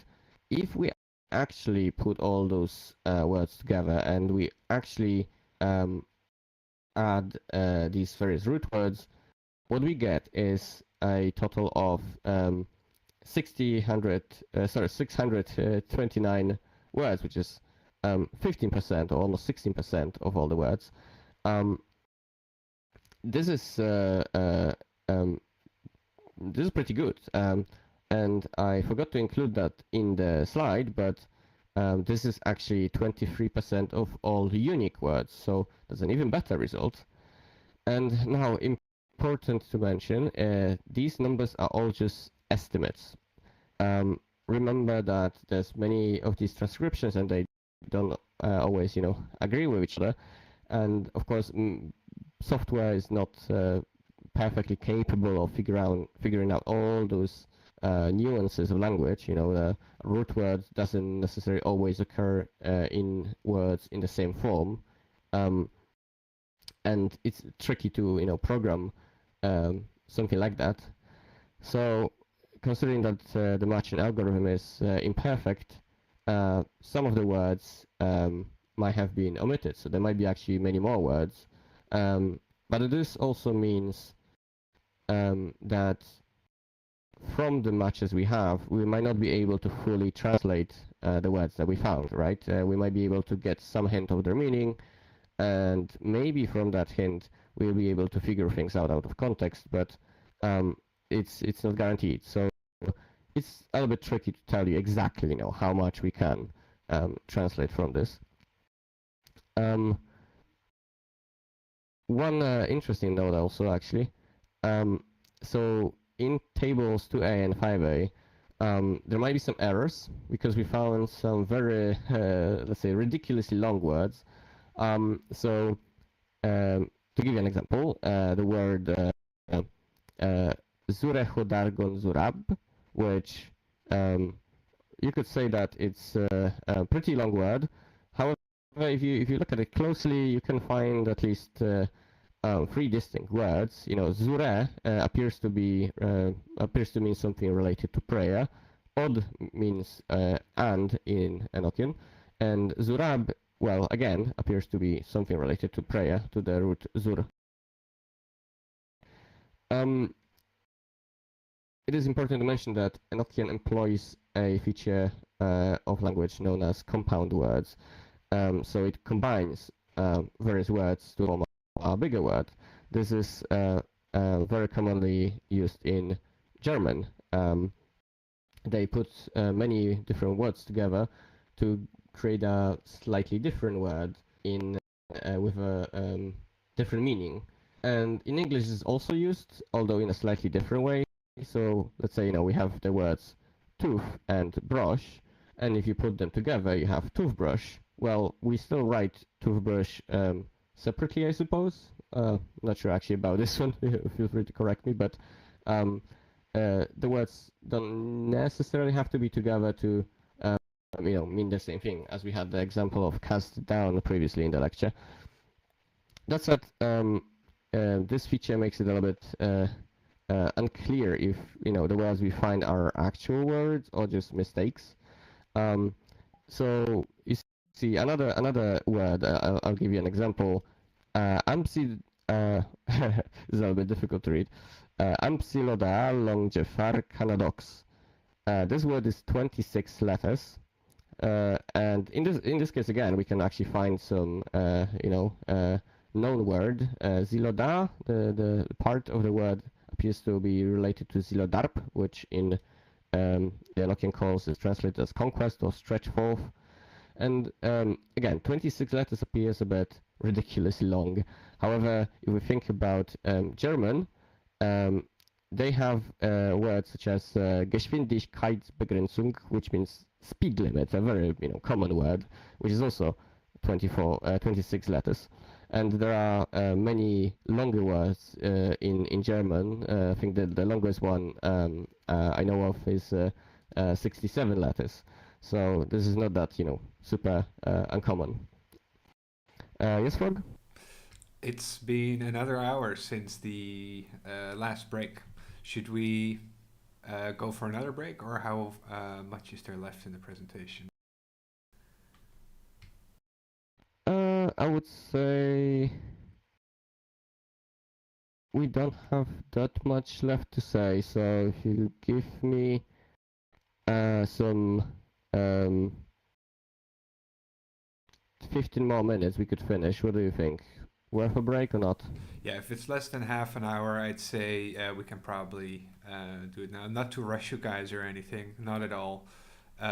Just it is pretty dense, and of course want to give people time to maybe stretch your legs, get some refreshments. But yeah, if it's under half an hour left, then I think we should probably continue. We can also look at the crowd. What do you guys think? Continue, raise a hand. Yeah. Well, I think we should just continue then. Yeah, let's do it. Okay, so all right, let's keep going. Position. Yeah, let's go. Thanks. Yeah, so there's one interesting thing about all this. You see, we only have around 600, maybe 700 words. Again, possibly more, possibly slightly less, that we can translate. You might have heard of Rosetta Stone. This is a stele that was found that allowed the decipherment of an Egyptian hieroglyphs. Prior to the discovery of the stele, Egyptologists were basically just guessing what the hieroglyphs might mean. But the stele has this very distinct feature. It contained the same text written in 3 different languages, including the hieroglyphic script, alongside the ancient Greek that the scholars have known very well. So I haven't been able to really find the original text, but I did find an English translation, and well, I put it through the same scripts that I created for Enochian, and I found that there's around 3,000 words in the full Rosetta Stone stele, and out of which 700 were unique. Now, as you might know, many Egyptian texts have been deciphered based solely on this one stele. See, scholars were able to via linguistic analysis, various contextual clues, and possibly some cultural studies, uncover what other symbols meant. So I think we can do the same with Enochian. I think it's actually possible. So in one of my previous lectures, I mentioned, that it's probably impossible to, decipher Liber Loagaeth, and I am taking that back. I think it's actually possible. I think it's going to take a few years, but it's possible. So with that, we did do some more interesting analysis. Now we had all these words. We thought, okay, well, why don't we just try and actually check, put these words on top of the tables of Liber Loagaeth to find whether the words actually occur within them.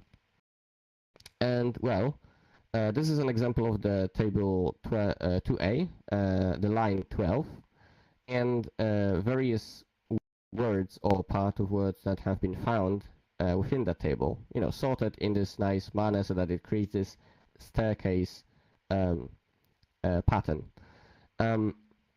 So of course, this is an example. You can see those dots between the different letters signifying division of words. And you can see that occasionally the script finds, various words between them, but also finds the exact words. So if you apply this to another table, say 9a, line 8, this is just like random one, you can see again the same pattern.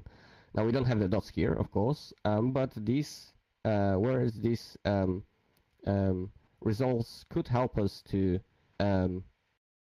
figure out where the words begin and end. Now, a very interesting observation is that basically the entire line is covered, right? From left to right, almost everything is in red. Almost every part of the line is accounted for. That means that almost the entirety of the line could be found in, previous sources.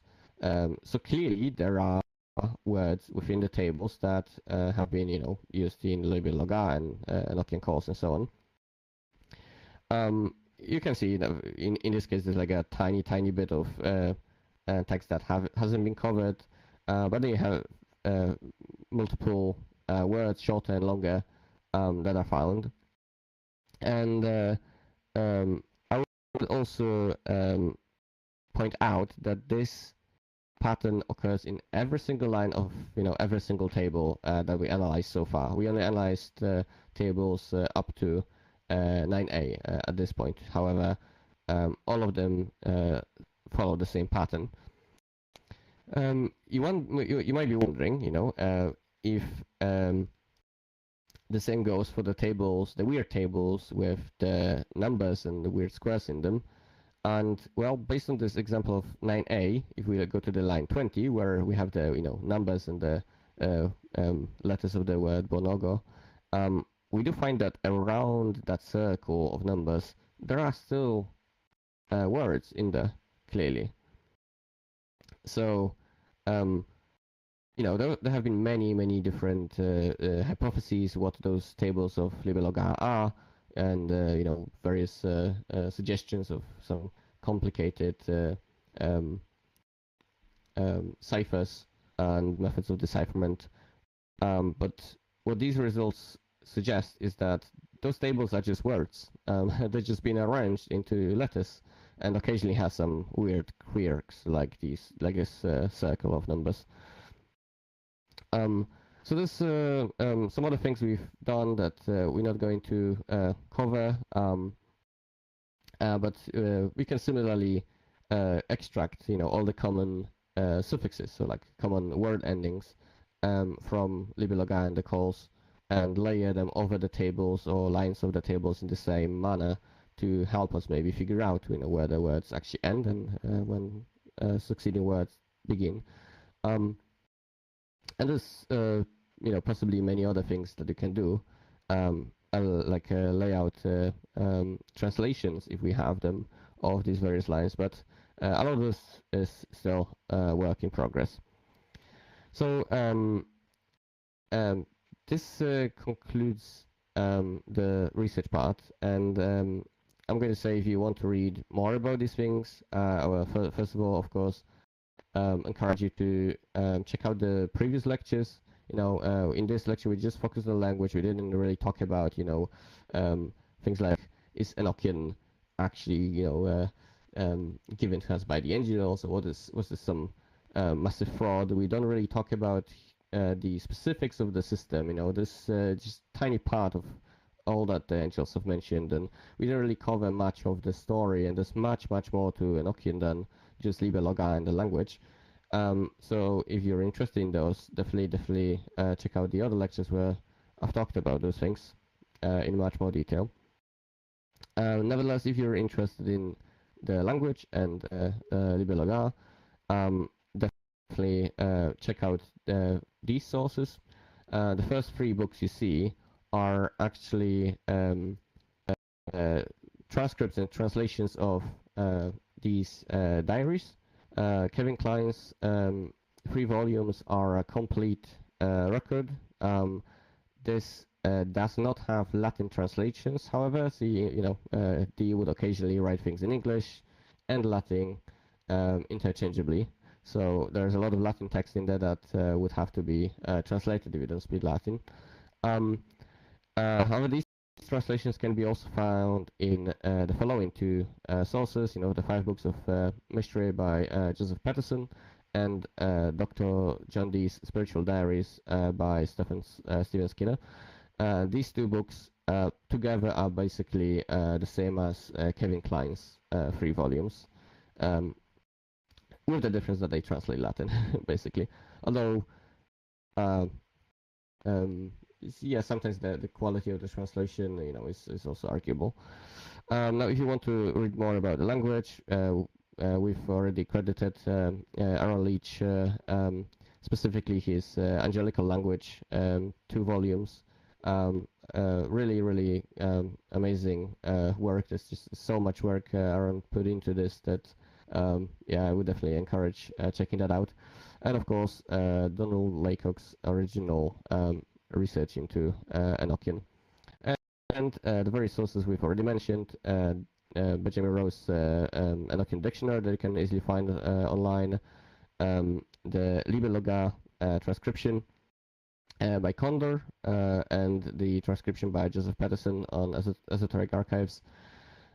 Finally, there are some scans of the manuscripts available. These, however, are pretty old and pretty bad quality. Part of the problem of all this research is that all this analysis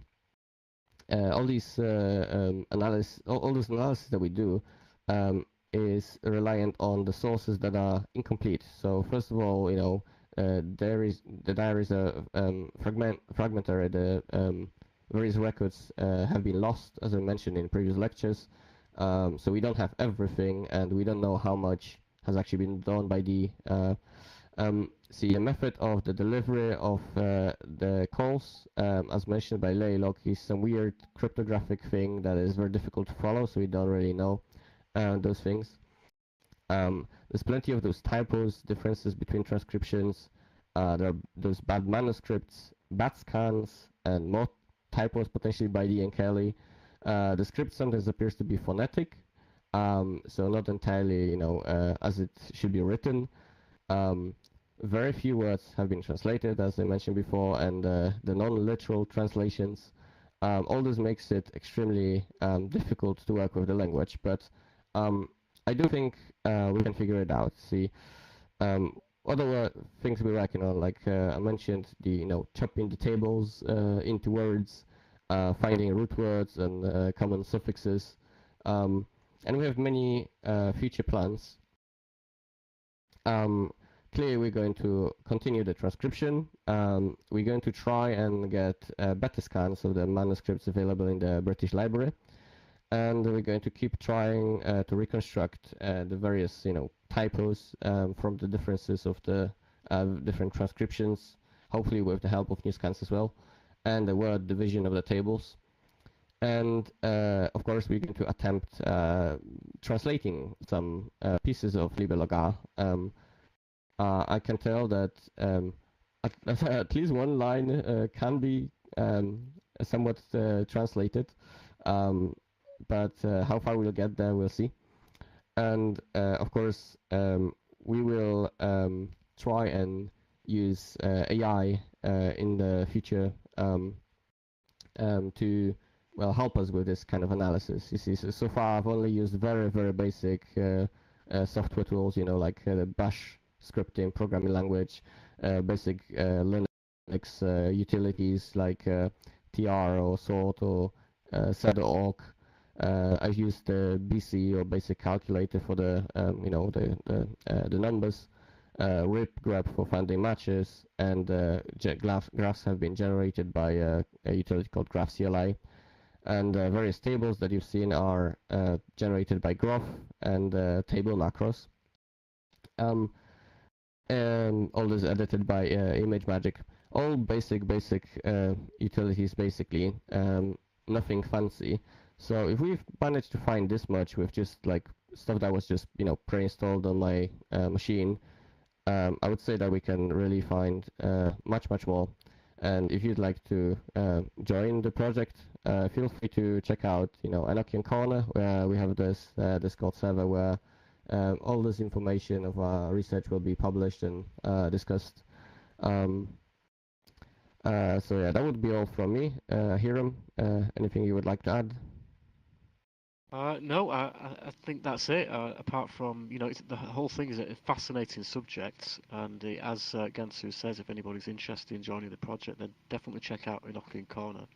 And I hope that you found this lecture interesting and informative. Wonderful. Yeah, thank you so much, guys.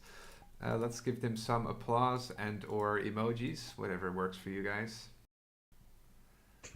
Thanks for the wonderful presentation. A quick thought just at the sources there. I believe the Embassy of the Free Mind in Amsterdam has some original John Dee work in their collection. And at their website, embassyofthefreemind.com, I believe, they have an online catalog where they do have scans. So there may actually be some interesting higher quality scans in there. It's worth checking out. Okay, definitely send us a link in the Discord server. Yeah, we'll do.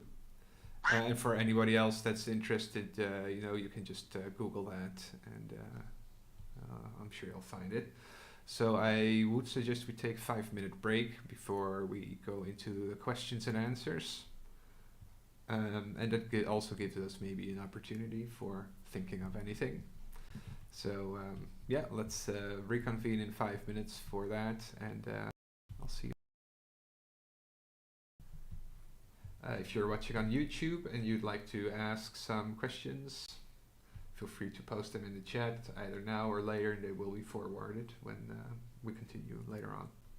So see you in 5 minutes, folks.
right.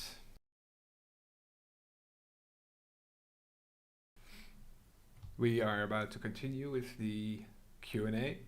If you are exploring the Mystery School, please return to the auditorium if you are interested in rejoining.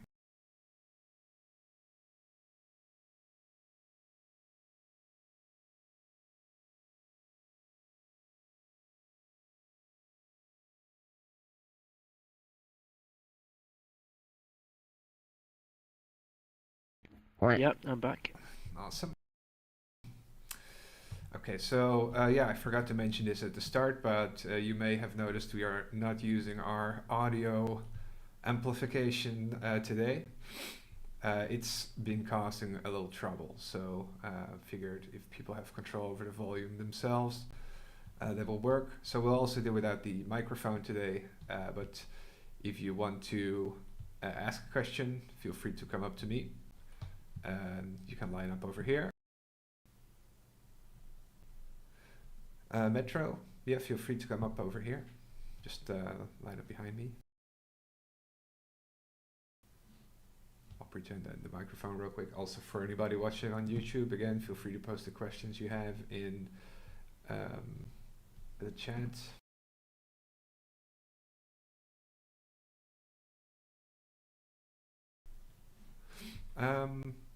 I guess I'll start us off with a quick question. I was just curious if the software you created for the analysis came up with anything like completely unique symbols, or other than the obvious blocks of like Roman numerals, right?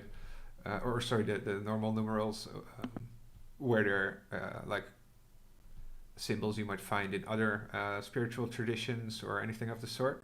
Or was the software actually not looking for outliers, so to speak? I was curious about that.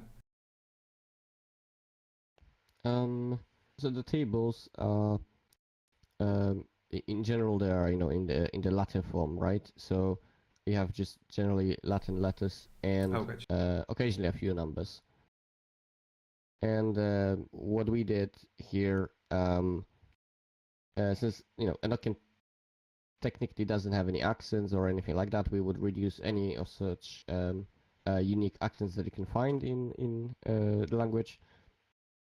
So we'd reduce them to the base letters, and then compare, among each other.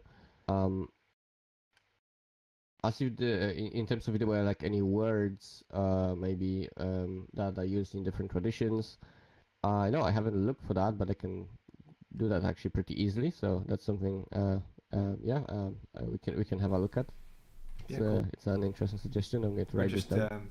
collecting all the completely unique or non-matching symbols in a little folder or something. I would be very curious to see if there's like small things. But then again, you would have probably come across them when you were transcribing this stuff.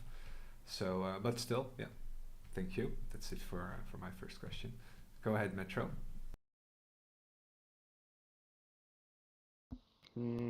Howdy. I actually got the book, The Complete Enochian Dictionary, in front of me. And I just wanted just to clarify if I can go back to the point where you mentioned about the the quote from the book. Where is it? The other pan karstadobix as cast down such as fall is pure English in order. I think you made a claim about that, but checking the actual book, sounds it might be maybe a misquote. Can you go through that again, if you can? Okay, give me a second. Let me have a look.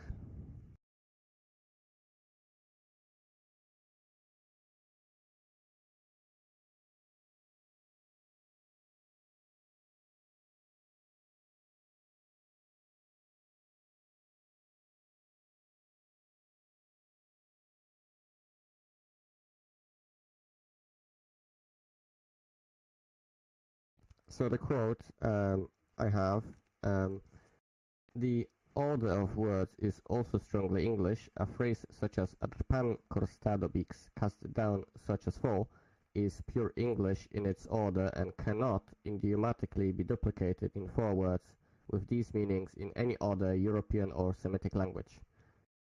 Which is incorrect because it is clearly done so in Polish, which is the whole argument.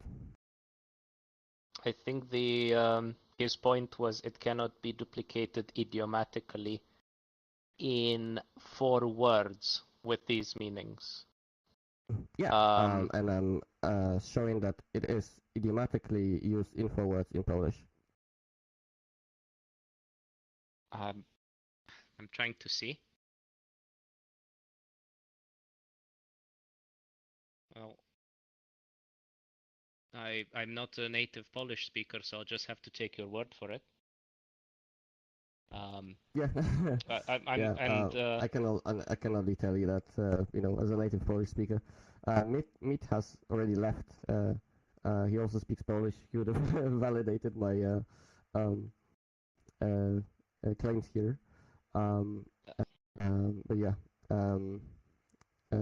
yeah, you just have to believe me on this one.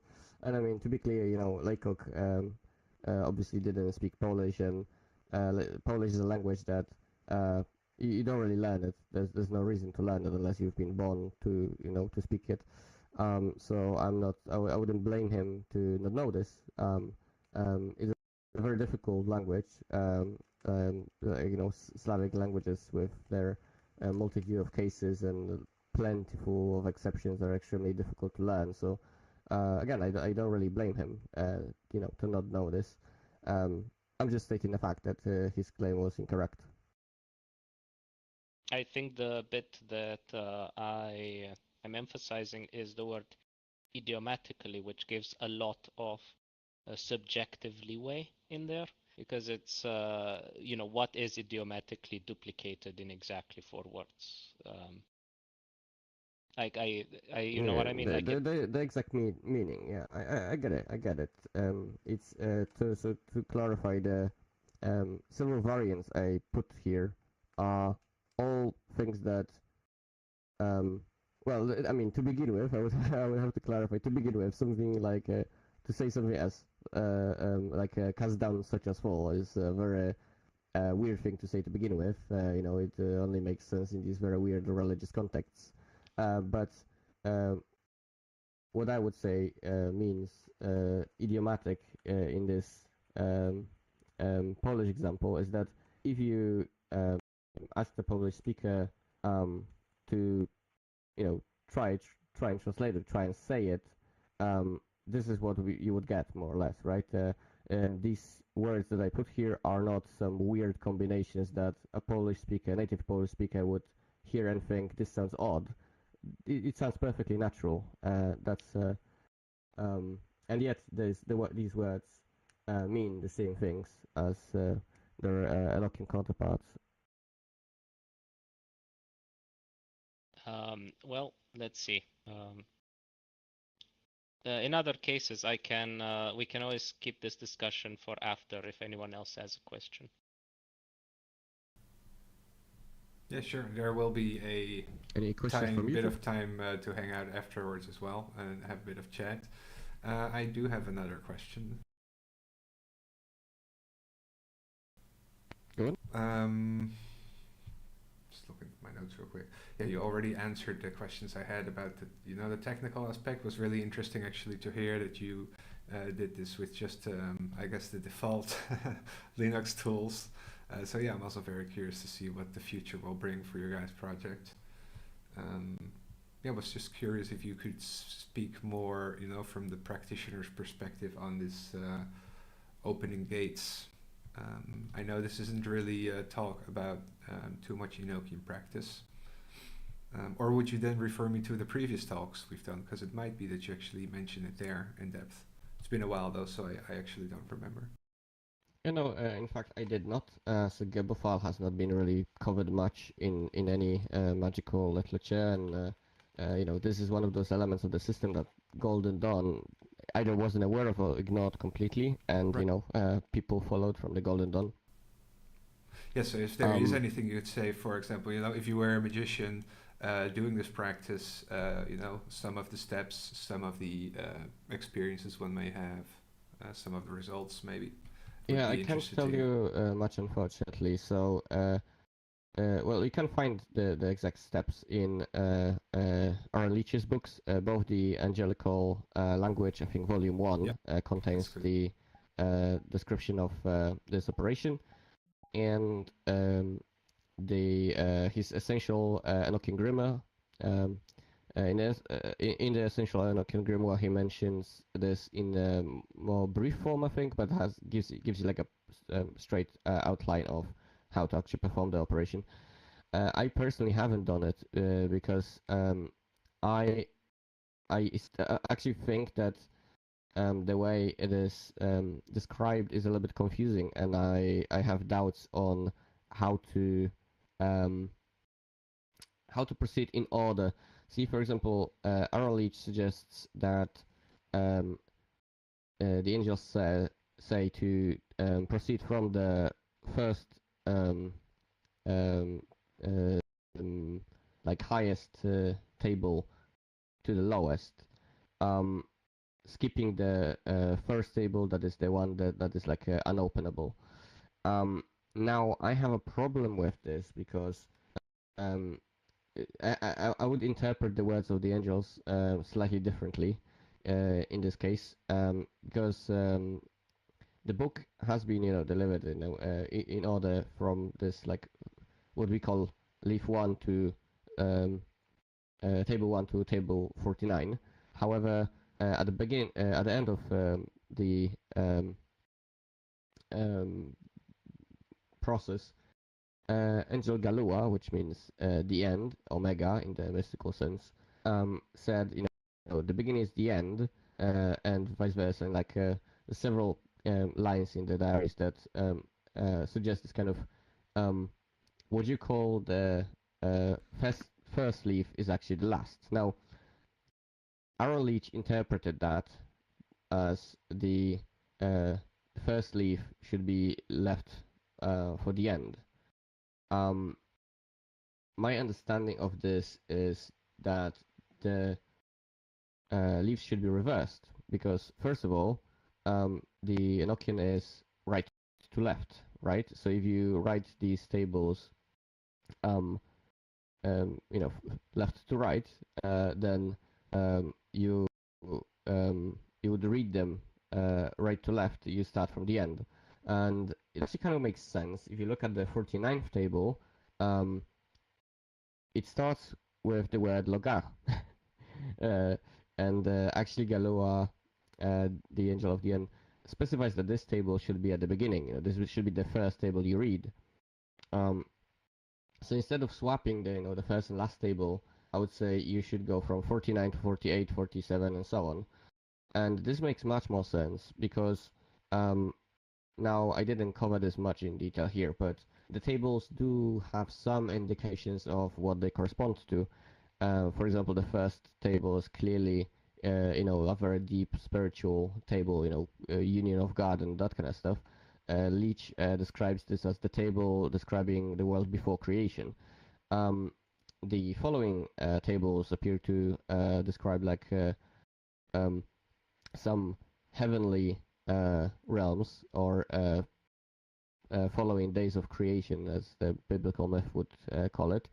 And then the tables towards the end seem to correspond to the great table that I mentioned in my previous lectures, that is what we could call the natural or elemental world, closer to the physical realm.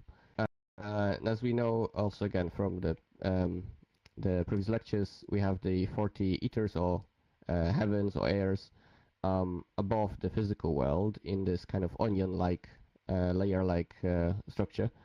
And I would say those 30 ethers would correspond with the first 30 tables. And there's actually a note in these diaries to table 29, suggesting, he said literally, this is the first table. I'm paraphrasing, but this is the first table, which is a little bit confusing. Like 29. First of all, why 29? Why not 30? But also, if this is if the first table at that point, what does he mean? You know, I would suspect maybe he was trying to point that this is the first table of the ethers, just above the physical realm. So I would personally say this operation should be performed with, you know, reading the calls corresponding with table 49 and proceeding from that, and then the calls of the 30 ethers, the 19th call, to cover the first 30 tables, or well, technically tables from 2 to 31, I guess. This is different, you know, from Aaron Leach's approach, and I do not know of any other approaches being written about. There's not much about this, honestly. Yeah, just curious, generally speaking, if you could say, like, how is this correspondence established between those, you know, those concepts you meant in the specific number of a table? Is this like given by the angels? Is this given by Dee, or are those actual texts so nothing about is those strictly topics? said. No, we're kind of inferring it from context. So for example, in the table 1, there's those various words translated, which kind of seem to refer to the biblical stories from before creation. For example, Yep. you know, there's the excuse me, there's a sentence or word translating to why did you do that, or why did you do so, as God said to Lucifer. You know, so in the biblical myth before creation, Lucifer, you know, let's say argued with God about some things, and eventually leading to his banishment, right? And there's several of such tiny examples from these individual words that are translated. It also kind of makes sense since obviously the angel says the as we go with the, you know, the tradition, the 50 gates of understanding, one table is not to be opened, one gate is not to be opened, because there's nothing in this table that has to do with a human, right? Because it's the table of God, basically. Hence, of course, that has to be the highest possible realm. And it would follow that the 30 ethers come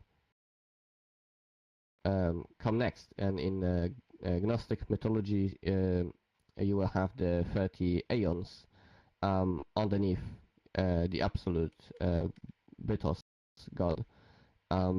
Those 30 aeons are like, you know, different processes, different stages of creation, under which we have the physical world. So there are parallels like this that kind of give us this, but there's no clear indication anywhere in the diaries, as far as we know. Yep, very interesting. Thank you very much. Any other questions in the meantime? If not, I do have a last one. Also, last chance for anybody on YouTube. If you have any questions, please post them in the chat. So yeah, last quick question. Did you say that as part of the Gabo file working, people are supposed to reconstruct the entire Liber Loagaeth? Or did I misunderstand? A little bit, I guess. You are meant to produce this book as it has been given, you know, to Dee and Kelly, and you're meant to bind it properly into like a proper book with a cover in blue silk, with a title, Amzes Nageses Harde, on in golden letters, you know, on the cover, with all these leaves, you know, bound as it just said in the right order and everything, and then you are meant to open the pages as you would open, you know, gates on succeeding days as you go through the ritual. So you need to have a physical book. Yeah. Now, since we don't know exactly, we don't have good enough scans, and Kelly's handwriting was horrible. We cannot tell for sure sometimes which letter is which when we read these tables. So creating your own Liber Loagaeth is a little bit difficult. And if you want to be correct about this, right? And I'm sure that in a practical context, this correctness is not as important as it might be for a scholar. Nevertheless, I am quite pedantic about these things, and I'm just curious. I want to, try and make this as correct as possible. So while I'm still researching this, I have not performed the full operation. I will do so at some point, and not sure if I will manage to do it this year. It's the Good Friday is something soon, but I would like to do it the proper way. I would like to do it, and starting on the right day and making sure I can complete it within the 50 days. This year, unfortunately, I already have plans, and I will definitely not have a Loga transcribed and ready to be produced in a form that I would be personally satisfied with. So it's a thing for me to do in the future. Yeah, interesting. And how about you, Ahiram? You've got any plans for that kind of stuff? I definitely would like to, try, but again, I think preparation is important. If you're going to do something as interesting as this, then you want to be clear about, how much, but you want to be clear on the accuracy, right, of what you're doing. So, I think, all will be done in good time. Yeah, but I think, I think when you've, studied and looked into something like this, and put some effort into it, it'd be silly not to, try to make some, practical use of it. I think it's kind of logical to do so. And also, I've had some experience with the ether side of the Enochian system. So, I think it's kind of a nice, interesting follow-up from that. Yeah, interesting. And it seems, about the book again, very implement-heavy system, so why not spend some time on that one too? Yeah, very cool. Well, thanks, guys. That's it for my questions. Any more from the audience? Anything at all? Anything about Enochian magic generally? Now's your chance. You've got two specialists in front of you. If not, that's fine though. It's been a couple hours, almost 3 whole hours. So I want to thank you both again for sharing your passion with us and all the awesome research you've been doing and preparing this presentation. I'm sure we will see each other soon enough, both just at the activities as well as in this room specifically.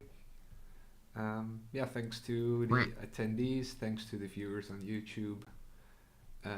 I did hear there was a little bit of issues with the audio for the first part of the presentation, so what I might do is just download the whole thing, balance out the audio a bit, and re-upload it as a video. Although hopefully in the future we will be able to skip the video editing entirely and have streams that are good enough to go straight to YouTube. I'll have to look into that. Well,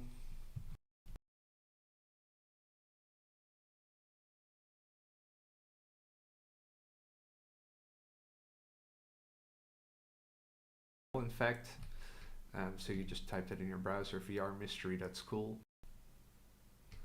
For anybody in here, please join us in the lounge for a little bit of chit chat, and if you're not joining, I'll see you next time. Okay. Yeah, thanks guys. If you'd like to, feel free to join us in the lounge. I won't be there for too long, but I will definitely say hi, and I'll catch up with you guys. I can stay like half an hour, not much longer. Yeah, me too.